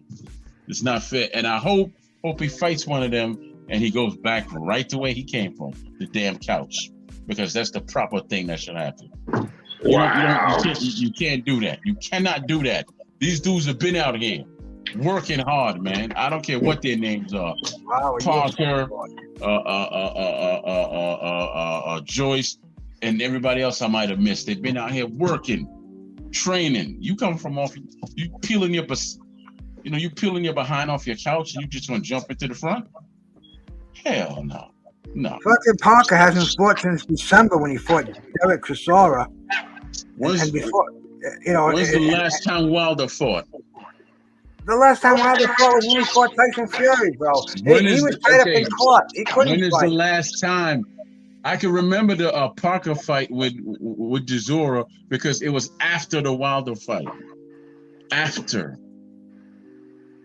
It wasn't before it was after. They were all within a few months of each other. No heavyweights active today. Fucking what's his name just pulled out. Fucking the Croatian there. He had a perfect opportunity. He was fighting that big Chinese guy. Fucking Herjavec. He's another one. He's not gonna make it. He keeps pulling out of fights, man. They all do, and none of them really. In my opinion, they don't deserve title fights. None of them are. They have to earn it. They have to have contenders fight each other, and those winners they fight for a title. Of course, you don't get off a couch and get a title fight. That's why Dillian White. He basically got off the couch and got a title fight. He was supposed to fight Otto Wallin, and hey, he knows the business of boxing. Good for him. He knew how to make his money and the least resistance path. Now he's a millionaire many times over, and other fighters are going to look at that, try to do the same thing, and it puts this game we're in even of a more stink than it's already in, man. You know, heavyweight boxing. It's not what it used to be. Definitely. I mean, what's the next fight they're saying it's going to be? It's going to be fucking. You talking about the next Ortiz and Ruiz. Oh yeah. That's going to be interesting. But is that fight signed or is this about hype? Is it signed or is it talk? I don't know, and I'm not holding my breath because the way things are, even if it was signed, the way they pull out of fights, Ortiz has a tendency to do that, and fucking Ruiz, he's been seen to do that lately too. So it's just not the same as it was. These guys, I mean, George Foreman will tell you he never went into a fight when he wasn't injured, when he wasn't hurt. They just don't suck it up and freaking fight, man. It's a soft game, and I'm glad we got a decent fight tonight. I gotta go start making dinner. I got a mean old wife who says if I don't cook for her, she's gonna cook my ass. So man, I'm gonna jump out of here, man. Troy Graham, good talking to you. Basement, my brother. Thanks for having me on here. I'm definitely gonna be taking on the fights tonight, bro. Yes, sir. I appreciate you, Bruce. And I appreciate you, brother. And anybody out there, man, make sure you sub to this man. Give him a thumbs up. Share this broadcast. He's a good brother. He knows his boxing, man. Definitely, you're in the right place. Come back again, man. Peace, all you guys, man. Thank you so much. All right, peace. Well, basement, and then there was only one. So thank you as usual, man. Interesting show, you know. Yes, sir. We come back next I week. learned some new, breathing techniques, right? Yeah. Yeah. We come back next week. We'll be talking about Charlo and Castano. We'll be talking about the winner of the Canelo fight tonight. Hey, Montana Love also fights tonight. Hey, it's cool. We disagree. You know, man, this is the first time I'm really pulling for Charlo, and I can't stand younger Charlo because of what he said to Hurd.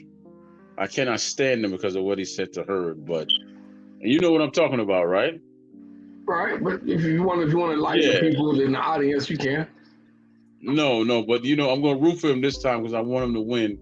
Because maybe maybe Crawford will move up there and smash him too, and make history, and then he'll retire, and boom, we can move on to something else. And all I was saying that in boxing, man, we had Friday and Saturday of last week, we were treated to what boxing used to be, at least a little bit of it, and it was great to see. It was great to see. I want to bring them days back. That's what I want to bring back. I want to bring those feelings back. Bring back that love and feel. I can't sing, but it's gone. Bring it back. Yeah, man. That's what I want to bring back. Yeah. What's up, Brandon? Hey, what's up, guys? I just woke up from a needed nap, which I love to. Oh man, talking shit. Black Star, he came over here and he body slammed me. And then he tagged in Apostle, and he put me in a figure 4 leg lock. It was terrible, man. It was terrible. Hey, since you on here, I asked everybody who came on here, can you give us your thoughts on the Shakur Stevenson fight from last week? Give us your thoughts on Canelo fight for tonight. And then also give us your thoughts on the Charlo fight for next week. Okay. I think the fight with Shakur Stevenson last week, Shakur showed why he's one of the most gifted boxers in boxing right now, and why he's everything that people say he is. They say he's going to be, one of the best of all time in the history books. I think this fight is probably Canelo's. It's probably going to be Canelo's biggest, toughest fight with Bivol. I got Canelo. I got Canelo probably. I give Bivol a 30% chance of beating Canelo, but I think he's probably the best guy to beat Canelo. Then Castano, Charlo. I don't think Castano has a chance when they fight next week. I think Charlo will probably win that fight very convincingly.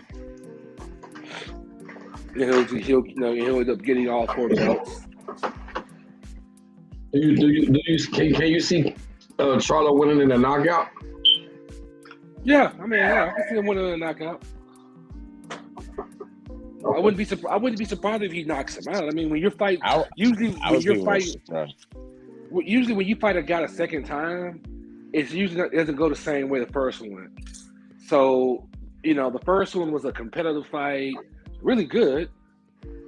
I think this time, Charlo knows exactly what he needs to do to beat Castano, and I would not be surprised if it ended in a knockout. I wouldn't be surprised if Charlo, this was a dominating fight, wasn't competitive at all. Right. Really? I think it's going to be a really very competitive fight. He's going to have to earn that belt. He's going to have to earn it, and I hope he does earn it. Boy, explain yourself, Troy. Explain yourself. Why do you think it's going to be so competitive? Because this guy comes to fight. He fights with nothing left. He comes to fight, and he pushes you, but he's focused, man. He's a very focused guy. Just like in the last fight, he pushed the hell out of Charlo, and honestly, he was tagging the hell out of him too. He was tagging the hell out of Charlo. It was a good fight. So the last fight you didn't agree with it being a draw? I can live with a draw. I can live with a draw, but to turn around and say that Charlo going to dominate him, I don't see that happening. Well, I think it'll happen because I think that first fight was Castano's best chance of getting the win, and I thought Castano won that first fight. I did not think it was a draw. A draw is not bad, but I thought Castano did enough to win. I think in this rematch, what you're going to see Charlo do is say, well, look, I'm going to look at everything that you've done before, adjust to it, and I think instead of him trying to take the risk and the chances that he did in that first fight, he's going to box differently, and I think it's going to be a much different outcome. Because the first fight you could say was a very good fight. The second one, I don't think they're going to fight the exact same way. Right. I don't think so either. I believe Charlo's going to get a knockout. Yeah, well, I believe it's going to be a tough fight. I believe it's going to be a tough fight. If he would have listened to Derek James, the fight could have been way different. But the fact that he didn't listen to Derek James and he didn't do what his coach was telling him to do is why the fight ended out the way it did. Well, I tell you what, y'all have a good night, man. It's always interesting. Hopefully we'll get what we want tonight. We'll get a victory from Alvarez. If not, it'll be good for the sport if he takes a step back and then he has to come back and fight this guy again. And maybe he'll knock him out and then he'll move on to fight the winner of the Smith, whoever the other guy is. I can't remember the guy's name, right? Fight. And that'll be good for boxing, man. Anything that shakes up the sport is good for boxing. I don't care whose name is attached to it. If it shakes up the sport in a very good fight, it's good for the damn sport. And as I stated, if this fight is not made by December, I'm talking Spencer Crawford, you can kiss it goodbye. It's not going to happen. It has to be done by December. Has to be. I mean, dude, I've already said this fight's probably not happening this year. I wish people... I mean, I know there's people who want to see the fight happen so bad, but this fight probably is not happening. If it happens this year, like I said, I will be surprised. And why are you so surprised? Why just tell me why you think the fight not gonna happen? Well, because there's nothing that has happened that gives me any confidence. If you look at it, I mean, think about it, right? Last week we found out that PBC was trying to make Spence and Canelo. So they weren't even putting effort into making a Spence Crawford. So it's like one of those things where it's like, I think it's more fans hoping and wishing than it is than the networks and the promoters saying, oh my God, we got to do this. Right. And I think the problem is that people keep, it's like people are keep seeing something and they keep hoping that this is going to happen when everything is telling them basically no. That's basically what this is. Hey, I feel what you're saying. Wow. And do you think that's is that a blow?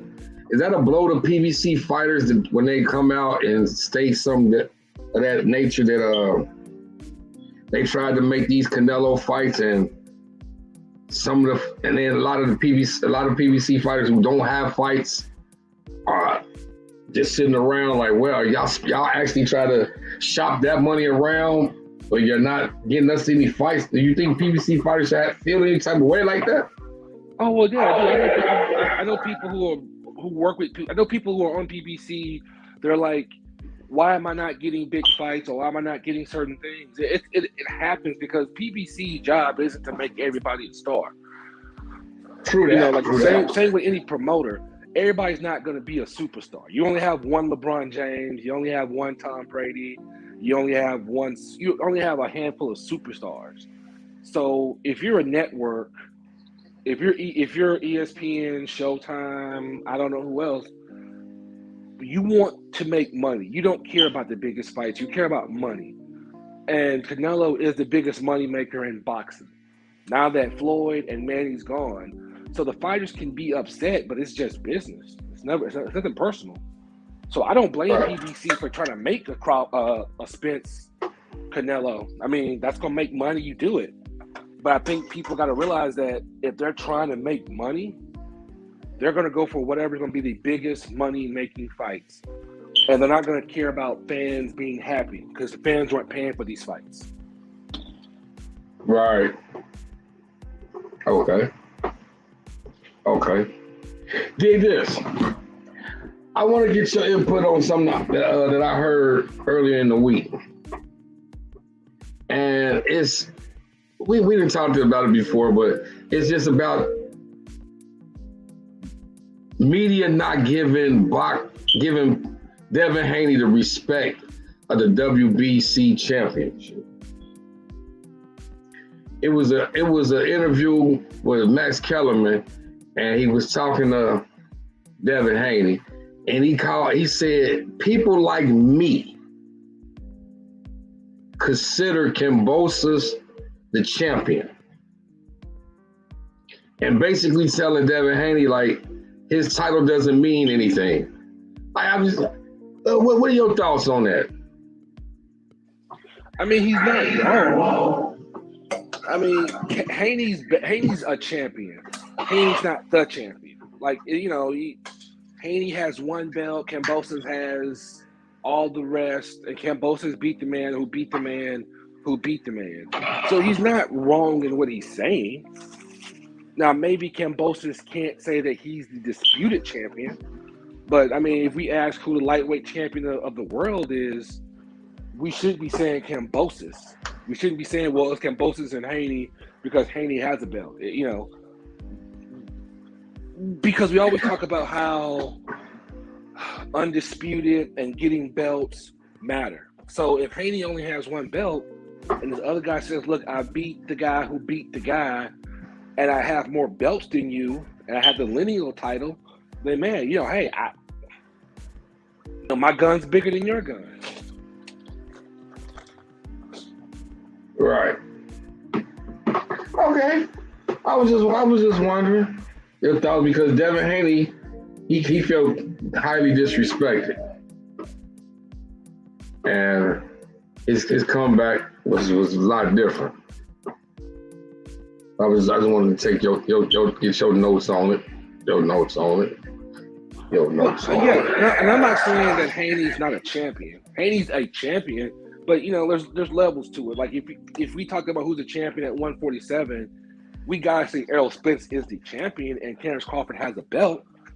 We can't look at them and say they're both, equal level of champion because that's basically saying that even though you went and got 3 belts, the fact that he has one puts you guys on even playing field. And that can't be the case.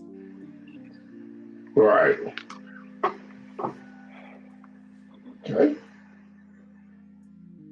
Okay. So tell me some things you're looking forward to in boxing in the next coming weeks or whatever. Dude, I don't know, man. Like I said, I'm hoping they have some of these fights, like the fights they got planned. I hope they happen. You know me, I don't really look forward. When it comes to boxing, bro, I don't look forward to none of it. I just say if it happens, it happens. I'll watch it. So I think the only thing I'm close to saying I'm looking forward to is Anthony Joshua and Usyk rematch. Right, did they set a date for that yet? July something. I can't. It's in July. But so, yeah, that's what I'm looking forward to. So far, who you have on that fight? I think Joshua wins a rematch. You think Joshua wins a rematch? Yeah, I mean, I think he wins that rematch. I mean, and I'm not hating on Usyk, but rematches normally don't go the same way as the first fight. You know what I mean? Right. Okay, but do you think Joshua has made the proper adjustments from the last fight? I think so. You think so? Yeah, I think so. because a lot of people was criticizing him about his trainers, that he need to get new trainers and maybe get American style trainers or whatever. We seen it with Ronnie Shields over here before, and then all of a sudden we didn't see that anymore. I just wondered your thoughts. Like, do you think with Joshua going in there with the same trainer, the same program, he'll be able to get different results than what he? I mean, I think so. Yeah, I mean, every time a fighter loses, everybody says switch your trainer out. I mean, a great trainer doesn't guarantee you going undefeated. You're going to lose some. You got to go look and see why you lost and get back up to it. You know. Right. You can't, yeah, because if the trainer was there to get you the title, then you can't just say we got to fire the man because now we lost. Right. And you know, because I mean that's the same thing that Deontay Wilder did. Oh, he fired his trainer, got a new trainer, and went there and got the same result. So I think you can. I think if you have the same trainer, you can say, okay, look, here's where we need to make adjustments and execute differently. That's all. Do you see Tank signing back with Mayweather Promotions, or do you think Tank is gonna move on? I don't know. I mean, I think he might move on, but I think if he was going to resign, he would have re-signed by now, and he might have re-signed, and they just haven't said nothing. But I think he moves on, and there's nothing wrong with that. That's not a shot at somebody. I think too many people think when you leave your promoter or manager that, oh, you know, it's something you did wrong and it's a testament to you being bad. Where I'm just like, dude, it happens, man. Like if you've ever switched jobs for a better job, it's just part of it. That's all it is. Do you think that I said that to say because I had a conversation with some guys and we were talking and the people was telling about, well, Tank need to leave Floyd and sour Al Heyman, right? But then what does that leave a sour taste in Mayweather's mouth, or is that still good business? I mean, what's the benefit? If you're going from, because his next fight's on PBC, so if he's going to go to PBC and he's been fighting with this PBC Floyd thing, you're not really leaving Floyd there. You're just saying, it's like I'm just kind of going to this other side. I'm not going to this other room in the same house, you know? Right, exactly. I mean, personally, I think if I was Tank, I would say, look, let me go to maybe Matchroom, Top Rank, because they have fighters that are there. They're willing to pay the money. No, he's 27, 28. Get those big fights that are going to put a large amount of money in your pocket, and that's fine. There's nothing wrong with that. Is there some way that he can maybe work out? I mean, we seen Mikey Garcia shop his way around from PBC to the Zone. Is you saying something like that? Yeah, I can see that. I can see him saying, look, if he's a free agent and he takes a fight by fight basis, the money's good, the money's there for him, the fights are there for him. Yeah, go ahead. I mean, I don't. It's like for some reason in boxing, it's like the one sport where we want these guys to be so loyal. Yeah, and I'm like, man, we'll have guys right now in football and basketball. We'll be like, man, you need to leave that team and go over here because you should, get your money. Blah blah blah blah blah. Okay, same thing in boxing, bro. It's nothing. It's not like leaving Floyd means that Floyd was stealing money from you. Maybe it's time for you to move on. It's okay. Right. And live to see another day. That's what's up. Yeah, exactly. Yeah, there's nothing.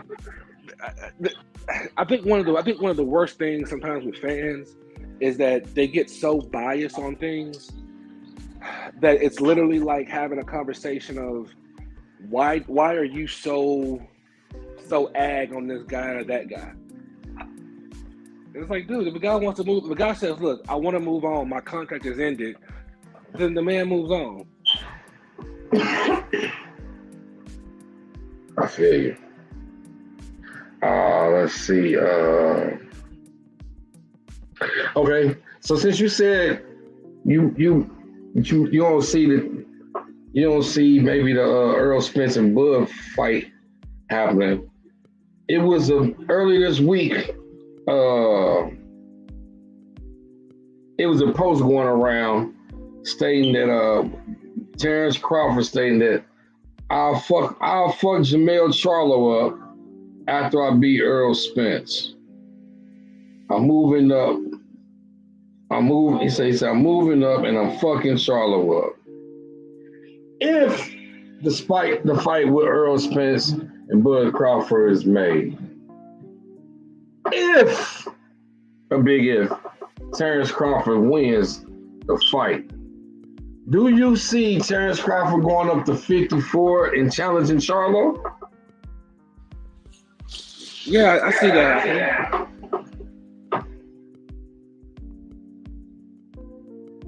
I mean, I think if we really think about it, this is not an unreasonable, oh my God, this guy is making such a drastic move type of thing. I mean, it's like we both say that, well, I'm sorry, they say that both these guys will probably go to 154. Okay, so they're going to move up to junior middleweight at some point anyway, win or lose. So if he loses or wins, I can see him moving up. And I can see the same thing happening if it's Spence. You know, like I said, I think the problem is that you have people that they have a bias when it comes to certain boxers, and they have a more unreasonable bias or thought process when it comes to other boxers. So right. So it's like sometimes they can't think that, oh, a guy at 147 might move up to 154. Yeah, he might do that. That's a possibility. You know, and if he does, it doesn't mean like, oh my God, something drastic has happened. Right. That's cool. I'm trying to think of anything else. I've been cooking for a minute.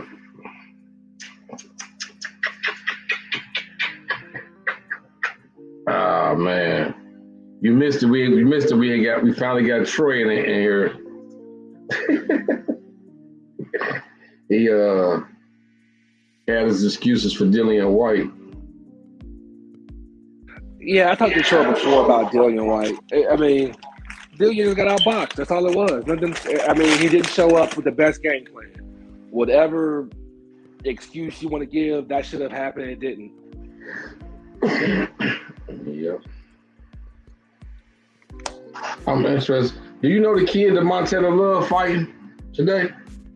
I don't know. I'll be honest with you. I haven't really paid much attention to this fight because I really don't. I mean, it's just the main event I care about. The undercard seems very weak, so I don't know who he's fighting. I'll have to look it up and see, man.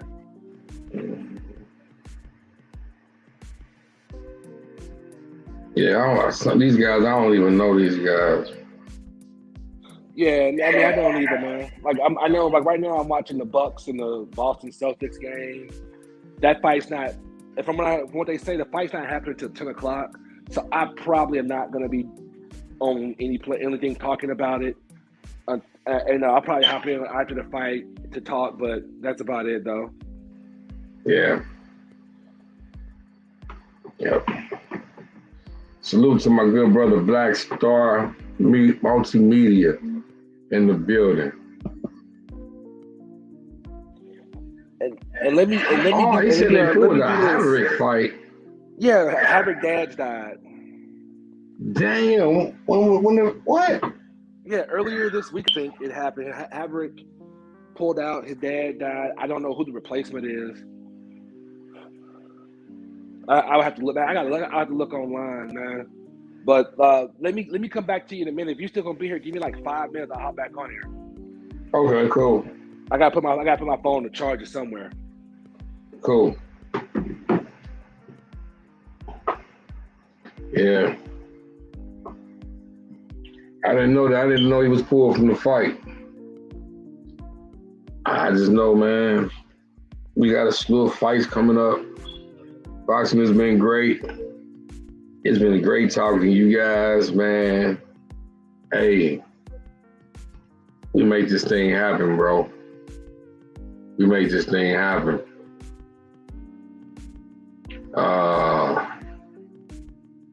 We got Tank and Rolly coming up. I want to get you guys in the guys' opinions on the Tank and Rolly fight.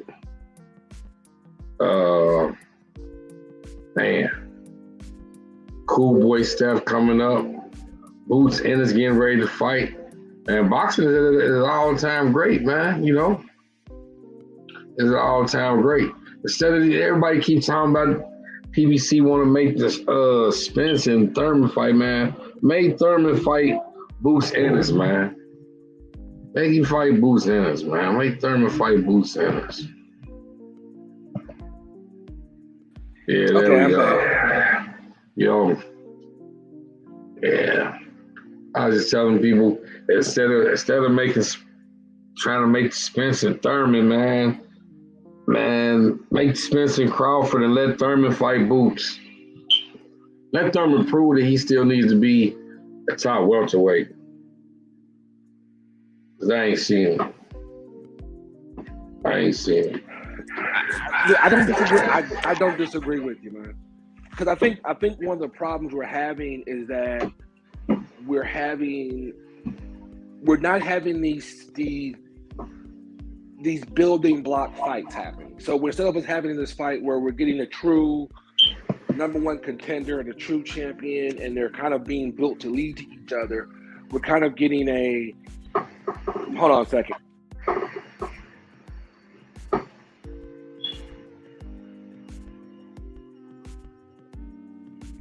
Okay, I'm back now. What I was saying is that I think the problem we're having is that they're not building to this particular showdown. We're kind of saying we're going to kind of go here, we might kind of go there. And I think if you had Boots and Thurman, and I think it should be Boots and Virgil Ortiz, in my opinion. And then the winner get Thurman, and then the winner of the Crawford Spence gets that. Because then you have a fight where you can say, look, there's no dispute of who should be here because Thurman either won or got beat by the winner of Boots and Ortiz, and you know we know who the real champion is, and so now we're just watching a really good showdown from guys who are the last man standing. You do that, it's a much different story than this random let's see what we can get to land and what we can get to fit kind of story that we've been getting lately. Right.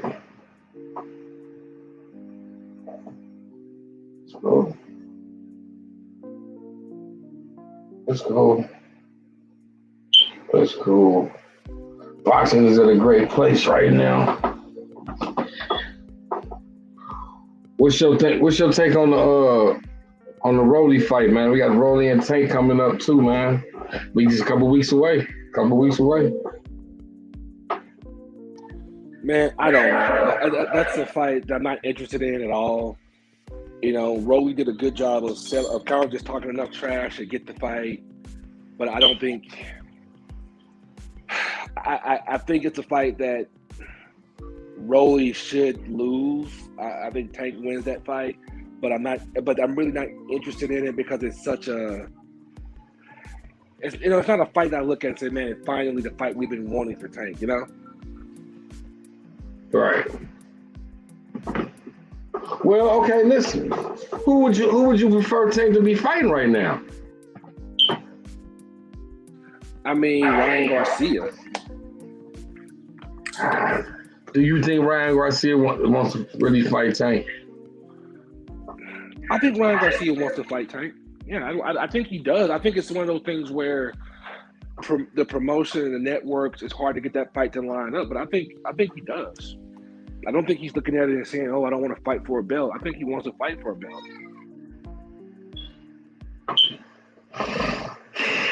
I don't see Rolly taking that fight. I don't see Ryan Garcia taking that fight. I don't see him. I mean, he talk like he want that smoke, man. But I don't see him taking a Tank fight, man. I mean, honestly, I can see him taking the Tank fight, but I think you got to sit down and say, look, let's make this fight happen. Now, I don't think it's a fight that Oscar wants to make. I think it's a fight that if Tank fights Rolly and he goes free agent and Golden Boy can come up with the money and make it happen, I completely think the fight happens that way. But I don't think it'll happen as a co-promotion. I think as a co-promotion, that fight has zero chance of happening. Right. So you're just saying it just have to be a GTD Tank promotion and Golden Boy collabo, huh? I mean, it's gonna have to be one or the other. I think that'll be the kind of fight where what'll happen is one promoter would say, "Look, we'll give you this much money for this guy to fight, but we don't want to be involved. We don't want to be co-promotion. We don't want any of this other stuff." And I think that's the only way that fight. That's the way I think that fight would have to have happened. But I think if Tank goes as a free agent, then I could see him and Ryan Garcia having a showdown. September maybe. Make a couple of $1 million a piece, kind of thing. Right. Yeah, that's what I think. A fight of Ryan Garcia and Tank Davis of that magnitude. What you think it would cost promoters to get both of them fighters to fight? Agree to fight? Probably like $4 million. And maybe 5. How would the purse be separated? Probably 60-40, 70-30, somewhere around there. I mean, I'd probably say, look, if it's $5 million, we'll give Tank 3, we'll give Ryan 2, and there you go. So that's not nothing that's unrealistically the case happen. The thing is finding the money to pay for it. That's always the key thing. It's never about being unrealistic. It's like, okay, is there somebody that's willing to pay for it? And there might not be. That's always the thing. Right.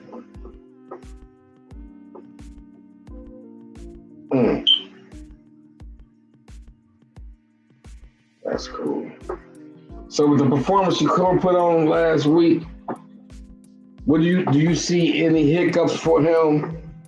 I told the guys earlier, I don't see anybody under 147 stopping him.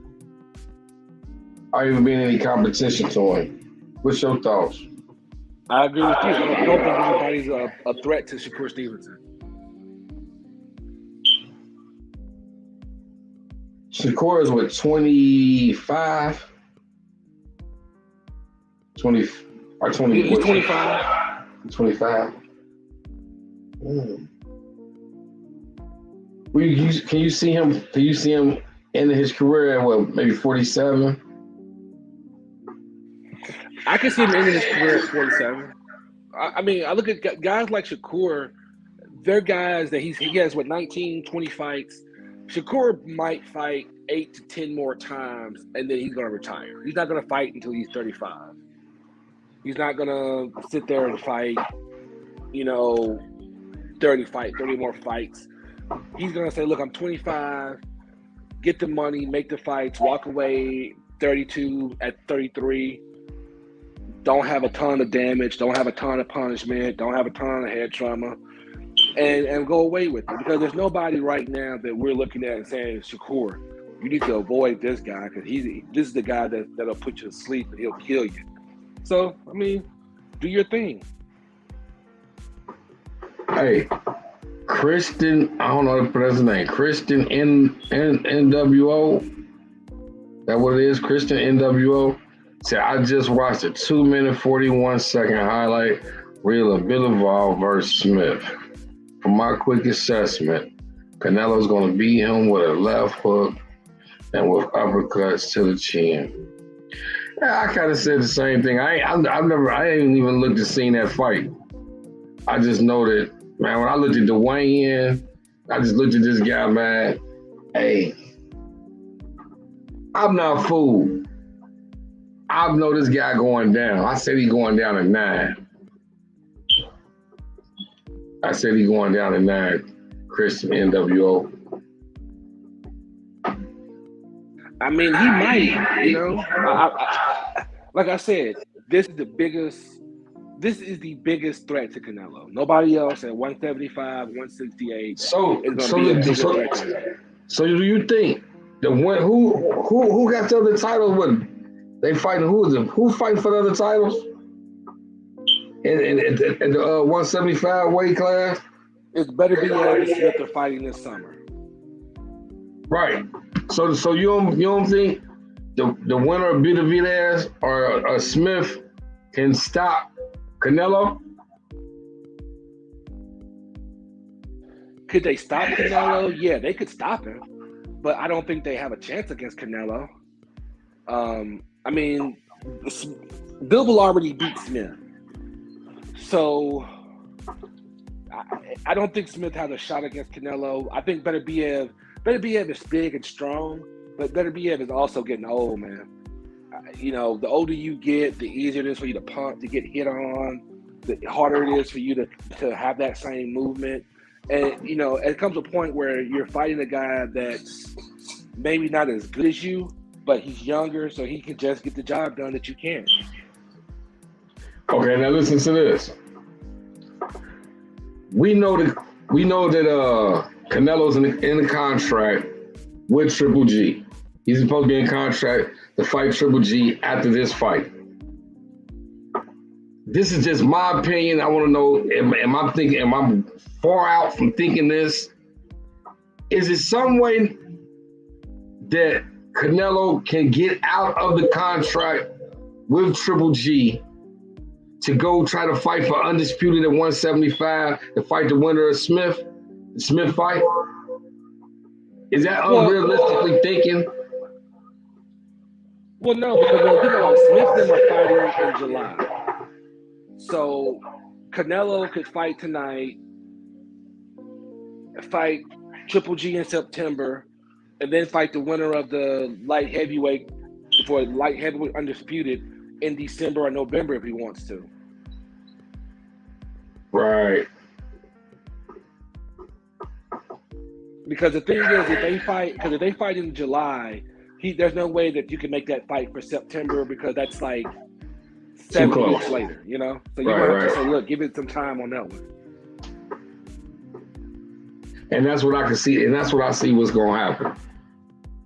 I was saying that the Triple G fight might not happen, but I can see exactly what you just said playing out. And then we never gonna get we never get the Benavidez fight. We never get the Charlo fight. So Charlo and Benavidez need to do something now and jump on the train and do something. Well, bro, here's what I'm saying. People got to realize it's not Canelo's job to make sure Benavidez and Charlo are okay. You're right. They can't get big fights and they can't get the fights. That's their managers and promoters' job. Because I mean, you know how this works. You've been in it, right? It's not it's not the guy. It's not the other guy's job to make sure you're okay. It's if you can't get certain fights to happen or you need certain fights, call your manager, call your promoter, and say, look, I need XYZ fights. How can we make XYZ fights? Period. Okay, so listen. Where does Demetrius Andrade stand since he's hurt and he moved up? So where does his title at the for the WBO at 160? What happens to that title? It goes vacant and they'll fill it. They'll get it filled somehow. So my thing on that is should the big Charlo, should Jamal be trying to fight? He should be calling the WBO up then. Basically, what you said. No, he shouldn't be doing that. Why not? No, that would be if you want to say somebody's ducking and you want to give a reason to not give them credit for something, that would be it. Because that would be like, well, wait a minute. You could have fought the guy and got the belt. He vacates. Now you're calling WBO saying you want to fight some some, I don't know who number one contender is. At 160 it would be Jaime Munguia for WBO. So then it would be like, well, I need to go fight Jaime Munguia so that we can get these belts, or I can get this belt. That I mean, yeah, that would be the worst. That would be the worst move, in my opinion. Okay, so did this. Okay, so Maul has the fight in June, July, right? And Triple G go ahead and fights. Okay, listen. Does Triple G still fight Canelo if Canelo loses? Yeah, the fights are optional. So Canelo could lose and maybe he doesn't fight Triple G. Canelo could win and he could fight Triple G because he's fighting Triple G at 168. So this fight has nothing to do with 168 whatsoever. Right. So this is 175. Right. So okay. So I'm saying this. If Triple G going up to fight at 168 to fight Canelo and he loses, does he lose his title for 160? Does he lose his 160 title? Where's Jamal left at? Where should Jamal be? What's the next move he should be trying to plan? Jamal probably gonna move it to 168, be honest with you. Because now all the fights you could have made at 160 are not there. If you want to go and say, well, I want to go get these belts, but not fight the champions to get them, people are going to ridicule you for it. It's up to you if you want how you want to do it. But if he wants to do anything that's going to be meaningful financially, you're going to have to go up to 168 and fight some guys. I thought he would have been fighting Plant and Benavidez by now.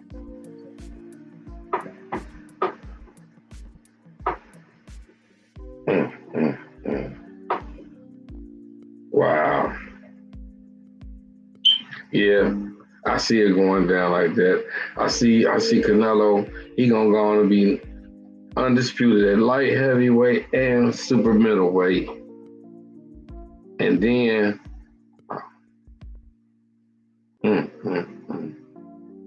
so Jamal will have to move up to 68. And if he moves up to 68, so who does he chase? He's all right. He fights Benavidez. The winner of him and Benavidez goes where? Where do they go?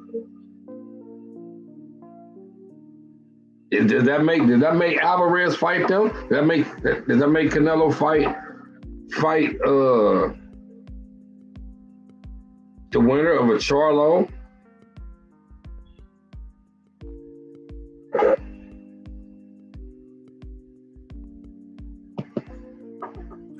Hey, my bad, bro.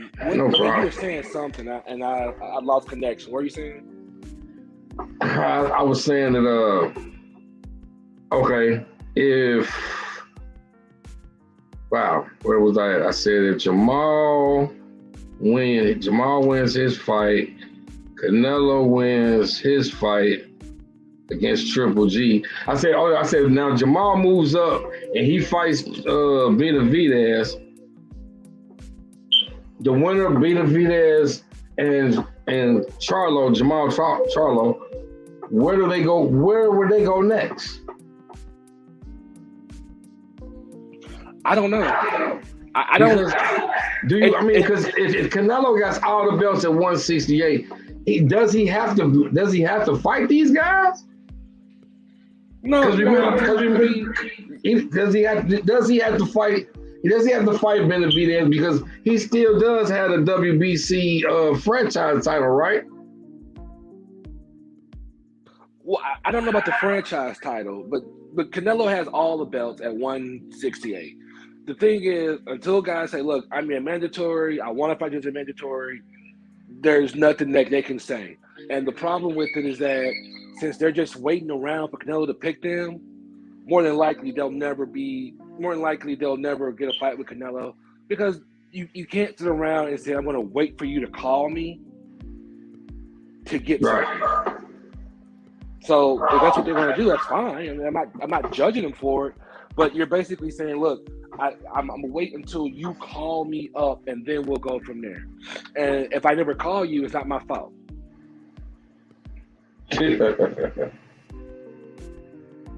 Right.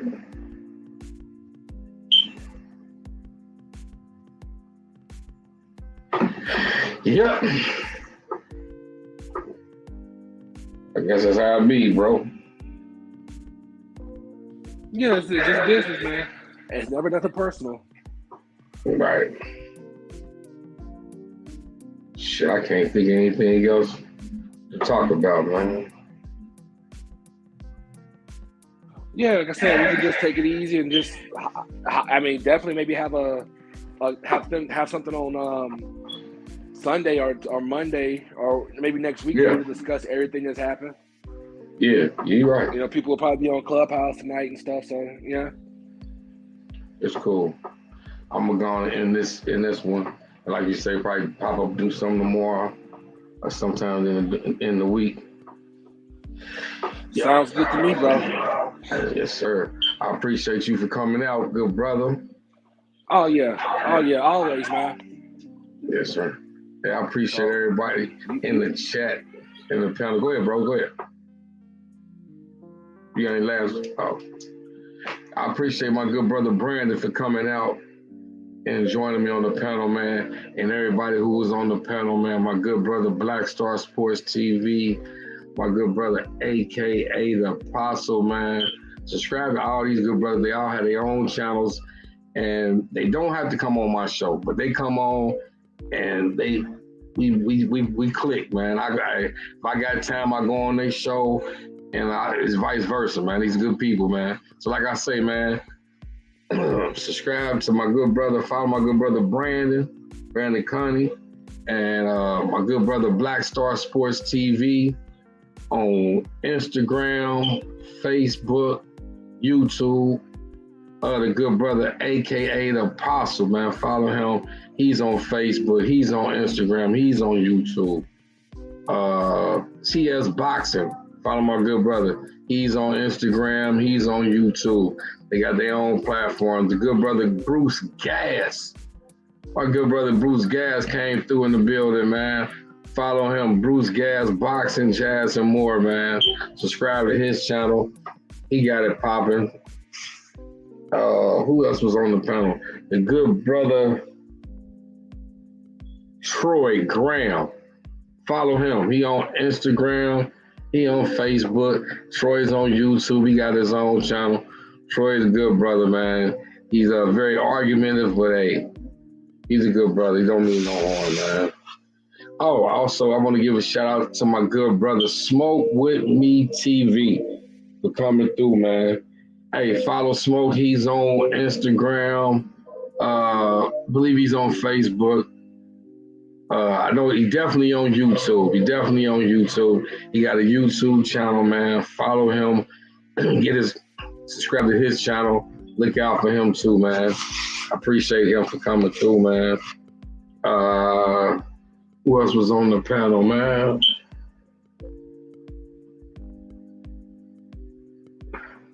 If I miss you, I don't mean it's not on purpose. My good brother Guy Body was in the building, man. I appreciate him for coming through. Oh, I can't forget too, man. My good brother Chin Checkers podcast. He came through, man. He's on Instagram, he's on Facebook. He also got a YouTube channel, man. Subscribe to Chin Checkers podcast, man. Everybody that I mentioned, it came through, man. Follow these people, man. They good people, man. I appreciate everybody for coming through. Listen to your boy Basement today, man. I'm gonna start doing more shows, man. It might not be as long as this one. I'm gonna start doing more shows during the week, man. I got some amateur guys I want to introduce the world to. So we'll be looking forward to that, man. And a couple special interviews coming up. I'm just gonna keep them on the low. But yeah, look forward to me, man. I might be just pop up during the day, hit the subscribe buttons, hit the bell icon so you can be notified, man. Because like I say, I'm gonna start doing little videos. It might just be 10 minutes, 15 minutes, just chopping it up more so you guys ain't gotta wait to every weekend just to hear my voice and get my output on what's going on in boxing world today. It's your boy Basement Boxing Talk. I appreciate everybody for coming through, man. Salute to everybody. Everybody, tell your mothers Happy Mother's Day tomorrow. Everybody, we'll be back talking about Canelo fight. We'll be talking about Charlo, getting ready for Charlo Castano fight. Hey, it's on, man. Boxing's on fire, man. It's your boy Basement. Hey, salute. Peace to everybody. I'm out.